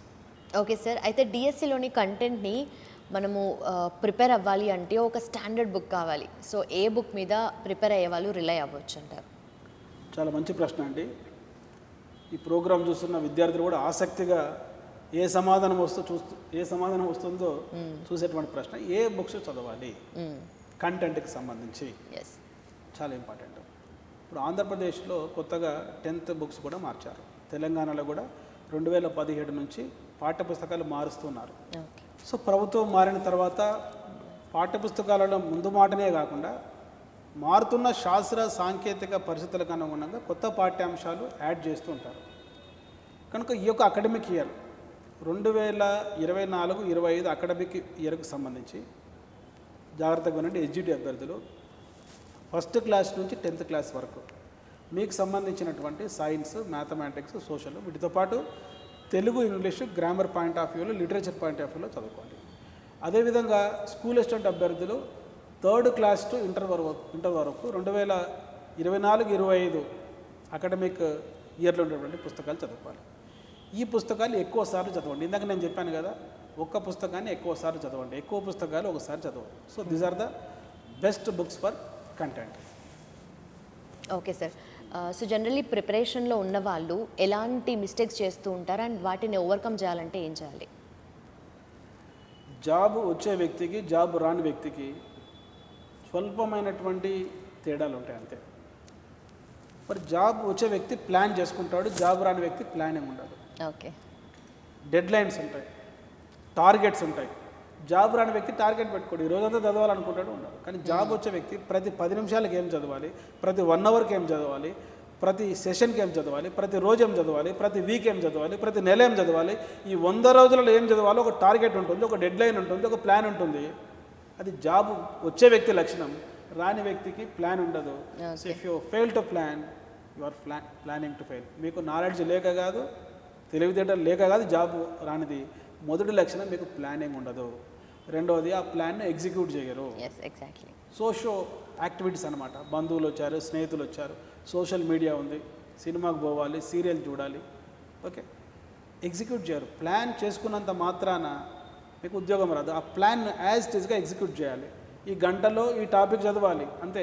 గంటలో ఇవాల్యుయేషన్ చదవాలి, అసెస్మెంట్ టాపిక్ చదవాలి, ఎగ్జిక్యూషన్, తర్వాత ఇవాల్యుయేషన్. ప్రతిరోజు నైట్ పడుకోవడానికి ముందు ఈ రోజంతా ఏ విధంగా గడిచింది, ఏం చదివాను, నా బలమైన ఏరియాస్ ఏంటి, బలహీనమైన ఏరియాస్ ఏంటి, నాకు గతంలో నాలెడ్జ్తో పోల్చుకుంటే ఏమైనా నాలెడ్జ్ ఇంప్రూవ్ అయిందో లేదా ఇవాల్యుయేషన్ చేసుకోవాలి.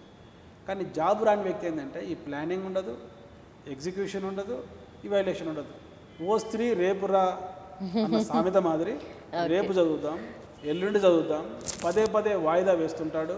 ప్రోకాస్టినేషన్ అనేటువంటిది ఒక లక్షణంగా ఉంటుంది. కానీ జాబు వచ్చే వ్యక్తి నిలకడగా ప్రతిరోజు రేపే పరీక్ష జరుగుతుందన్నటువంటి అచీవ్మెంట్ మోటివేషన్తో చదువుతారు అంతే. కనుక ఇవి. తర్వాత చాలా ఇంపార్టెంట్ సమయ పాలన, టైం మేనేజ్మెంట్. జాబ్ వచ్చే వ్యక్తి చాలా వాల్యుబుల్. సో మీ యొక్క 80 సంవత్సరాల జీవితాన్ని డిసైడ్ చేసేది 80 రోజులు. ఈ 80 రోజులు నువ్వు ఎట్లా కష్టపడుతున్నావు అనేటువంటిదే ఆ తర్వాత లైఫ్ ఆధారపడి ఉంటుంది. కాబట్టి మీరు ప్లాన్ను, సమయం పాలనను కరెక్ట్గా యూటిలైజ్ చేసుకోవాలి. నెపోలియన్ ఒక మాట అంటాడు, సో ఎవరైతే సమయ పాలన చేసుకుంటారో వారికి భవిష్యత్తులో వారికి ఒక అదృష్టం ఉంటుంది. అదేవిధంగా మనకు హైదరాబాద్లో ఒక సామెత ఉంది, కల్కా కామ్ ఆజ్ కరో, ఆజ్ కా కామ్ అభి కరో. రేపటి పనిని ఈరోజు చేయి, ఈరోజు పనిని ఇప్పుడే చేయండి. ఇప్పుడే చేయంటే మీరు తినే బిర్యానీ కాదు, బర్గర్ కాదు, ఇక్కడ చదవాల్సినటువంటి అంశం. డియర్ ఫ్రెండ్స్, గుర్తుపెట్టుకోండి, జాబు రాకపోవడానికి గల కారణాలలో మరొక కారణం మీ ఎమోషన్స్. ఎంతో తెలివైన విద్యార్థులు కూడా పరీక్షలకు ప్రిపేర్ అయ్యేటప్పుడు, పరీక్షకు ముందు రోజు రాత్రి, పరీక్షకు ముందు గంట, పరీక్ష రాస్తున్నప్పుడు కోపం వల్ల, భయం వల్ల, ఫ్రస్ట్రేషన్ వల్ల, స్ట్రెస్ వల్ల, యాంగ్జైటీ వల్ల, టెన్షన్ వల్ల అటెన్షన్ లేకుండా జాబ్ పోతుంది. అందుకే డానియల్ గోల్మెన్ ఒక మాట అంటాడు, emotional intelligence why it can matter more than IQ. వ్యక్తులు సాధించే విజయంలో 20% వాళ్ళ తెలివితేటలు పాత్ర వహిస్తే 80% వారి ఉద్వేగాలు పాత్ర వహిస్తాయి. మన ఉద్వేగాలకు కారణం ఏంటి, మన కోపానికి కారణం ఏంటి, మన భయానికి కారణం ఏంటి, మన ఆందోళనకు కారణం ఏమిటో తెలుసుకోవాలి. ఈ కారణాలన్నీ పరిసరాలే. ఆ పరిసరాలలో ఉండే ఫ్రెండ్సే, ఆ పరిసరాలలో ఉండే రిలేటివ్సే, ఆ పరిసరాలలో నువ్వు చూసే సీరియల్సే, ఆ పరిసరాలలో ఉండే సినిమాలే, ఆ పరిసరాలలో నువ్వు సోషల్ మీడియాలో చూసే ఫేస్బుక్ పోస్టింగ్స్, ఇన్స్టాగ్రామ్లో ఉన్నటువంటి photos, WhatsApp chattings. Dear friends, వీటికి దూరంగా ఉండవు. హిమాలయాలలో ఉండే ఒక ముని మాదిరి, ప్రపంచమంతా వదిలేసినటువంటి ఒక గౌతమ బుద్ధుడు మాదిరి నీ లైబ్రరీలో నీ రూమ్లో కూర్చొని ఈ సోషల్ మీడియాకు దూరంగా ఉండి, ఈ గాసిప్స్కు దూరంగా ఉండి ఉంటే కొద్ది వరకు నెగిటివ్ ఎమోషన్స్కు నువ్వు దూరంగా ఉంటావు. కనుక మన ఎమోషన్కు కారణం స్టిమ్యులస్. ఆ స్టిమ్యులీకి దూరంగా ఉండు. సాధ్యమైనంత వరకు యోగా చేసుకుంటూ, మెడిటేషన్ చేసుకుంటూ, ఫిజికల్ ఎక్సర్సైజ్ చేసుకుంటూ, ఎప్పుడైనా సెల్ఫ్ కాన్ఫిడెన్స్ తక్కువ ఉన్నప్పుడు ఇట్లాంటి సాక్షి వీడియోలు చూస్తూ ప్రిపేర్ అయితే నీకు టీచర్ జాబ్ తప్పనిసరిగా వస్తుంది, నీ ఫ్యూచర్ మారుతుంది. ఓకే, సో నేను అదే అడుగుదాం అనుకున్నాను సార్. అంటే ఈ పాయింట్ ఆఫ్ టైంలో ప్రిపేర్ అవుతున్న ఆస్పిరెంట్స్కి మైండ్ స్టేటస్ ఎలా ఉండాలి, అలాగే ఎగ్జామ్ టైంలో ఆ ఫ్యూ అవర్స్ కూడా ఎంత అటెంటివ్గా ఉంటే అంత ఎక్కువగా వాళ్ళు మార్క్స్ స్కోర్ చేయగలుగుతారు కదా. సో దీనికి ఏం చెప్తారు? అందుకే స్వామి వివేకానంద ఒక మాట అంటాడు, ఏకాగ్రత జ్ఞానార్జనకు మూలము. ఈనాడు ప్రపంచంలో ప్రతి వ్యక్తి ఎదుర్కొంటున్న పెద్ద సమస్యలు రెండు. ఒకటి ఏకాగ్రత లేకపోవడం, రెండు మర్చిపోవడం. ఈ రెండు సమస్యలు ఉంటే జీవితాంతం ప్రిపేర్ అయిన జాబ్ రాదు. ఏకాగ్రత డెవలప్ చేసుకో, మర్చిపోవడం తగ్గించు. ఈ డిఐసిలో ఉండే టీచర్ జాబే కాదు, నువ్వు అనుకుంటే గ్రూప్ 2 సాధిస్తావు, నువ్వు అనుకుంటే గ్రూప్ 1 సాధిస్తావు, నువ్వు అనుకుంటే జాతీయ స్థాయిలో ఉండే సివిల్ సర్వీసెస్లో ఉండేటువంటి అత్యున్నత సర్వీసెస్ ఐఏఎస్ ఐపీఎస్ కూడా సాధిస్తావు. డియర్ ఫ్రెండ్, గుర్తుపెట్టుకో, ఏకాగ్రత. ఒక్క నిమిషం ఏకాగ్రత కాదు, ఆ ఒక్క నిమిషాన్ని 5 నిమిషాల ఏకాగ్రతగా మార్చుకో. 5 నిమిషాల కాదు, గంట సేపు ప్రపంచం అంతా మర్చిపోయి నీ పుస్తకంలో ఆపాద మస్తకం ఉండే జ్ఞానాన్ని ఆస్వాదించడానికి ట్రై చేయి. ఏకాగ్రత డెవలప్ చేసుకోవడానికి ధ్యానం అలవర్చుకో, యోగా అలవర్చుకో. ముఖ్యంగా సాధ్యమైనంత వరకు సోషల్ మీడియాకు దూరంగా ఉండవు. అది రోజు సాధన చేయి. సో శ్వాస పైన ధ్యాస ఉంచు, దోష పైన ఆశ తగ్గించు.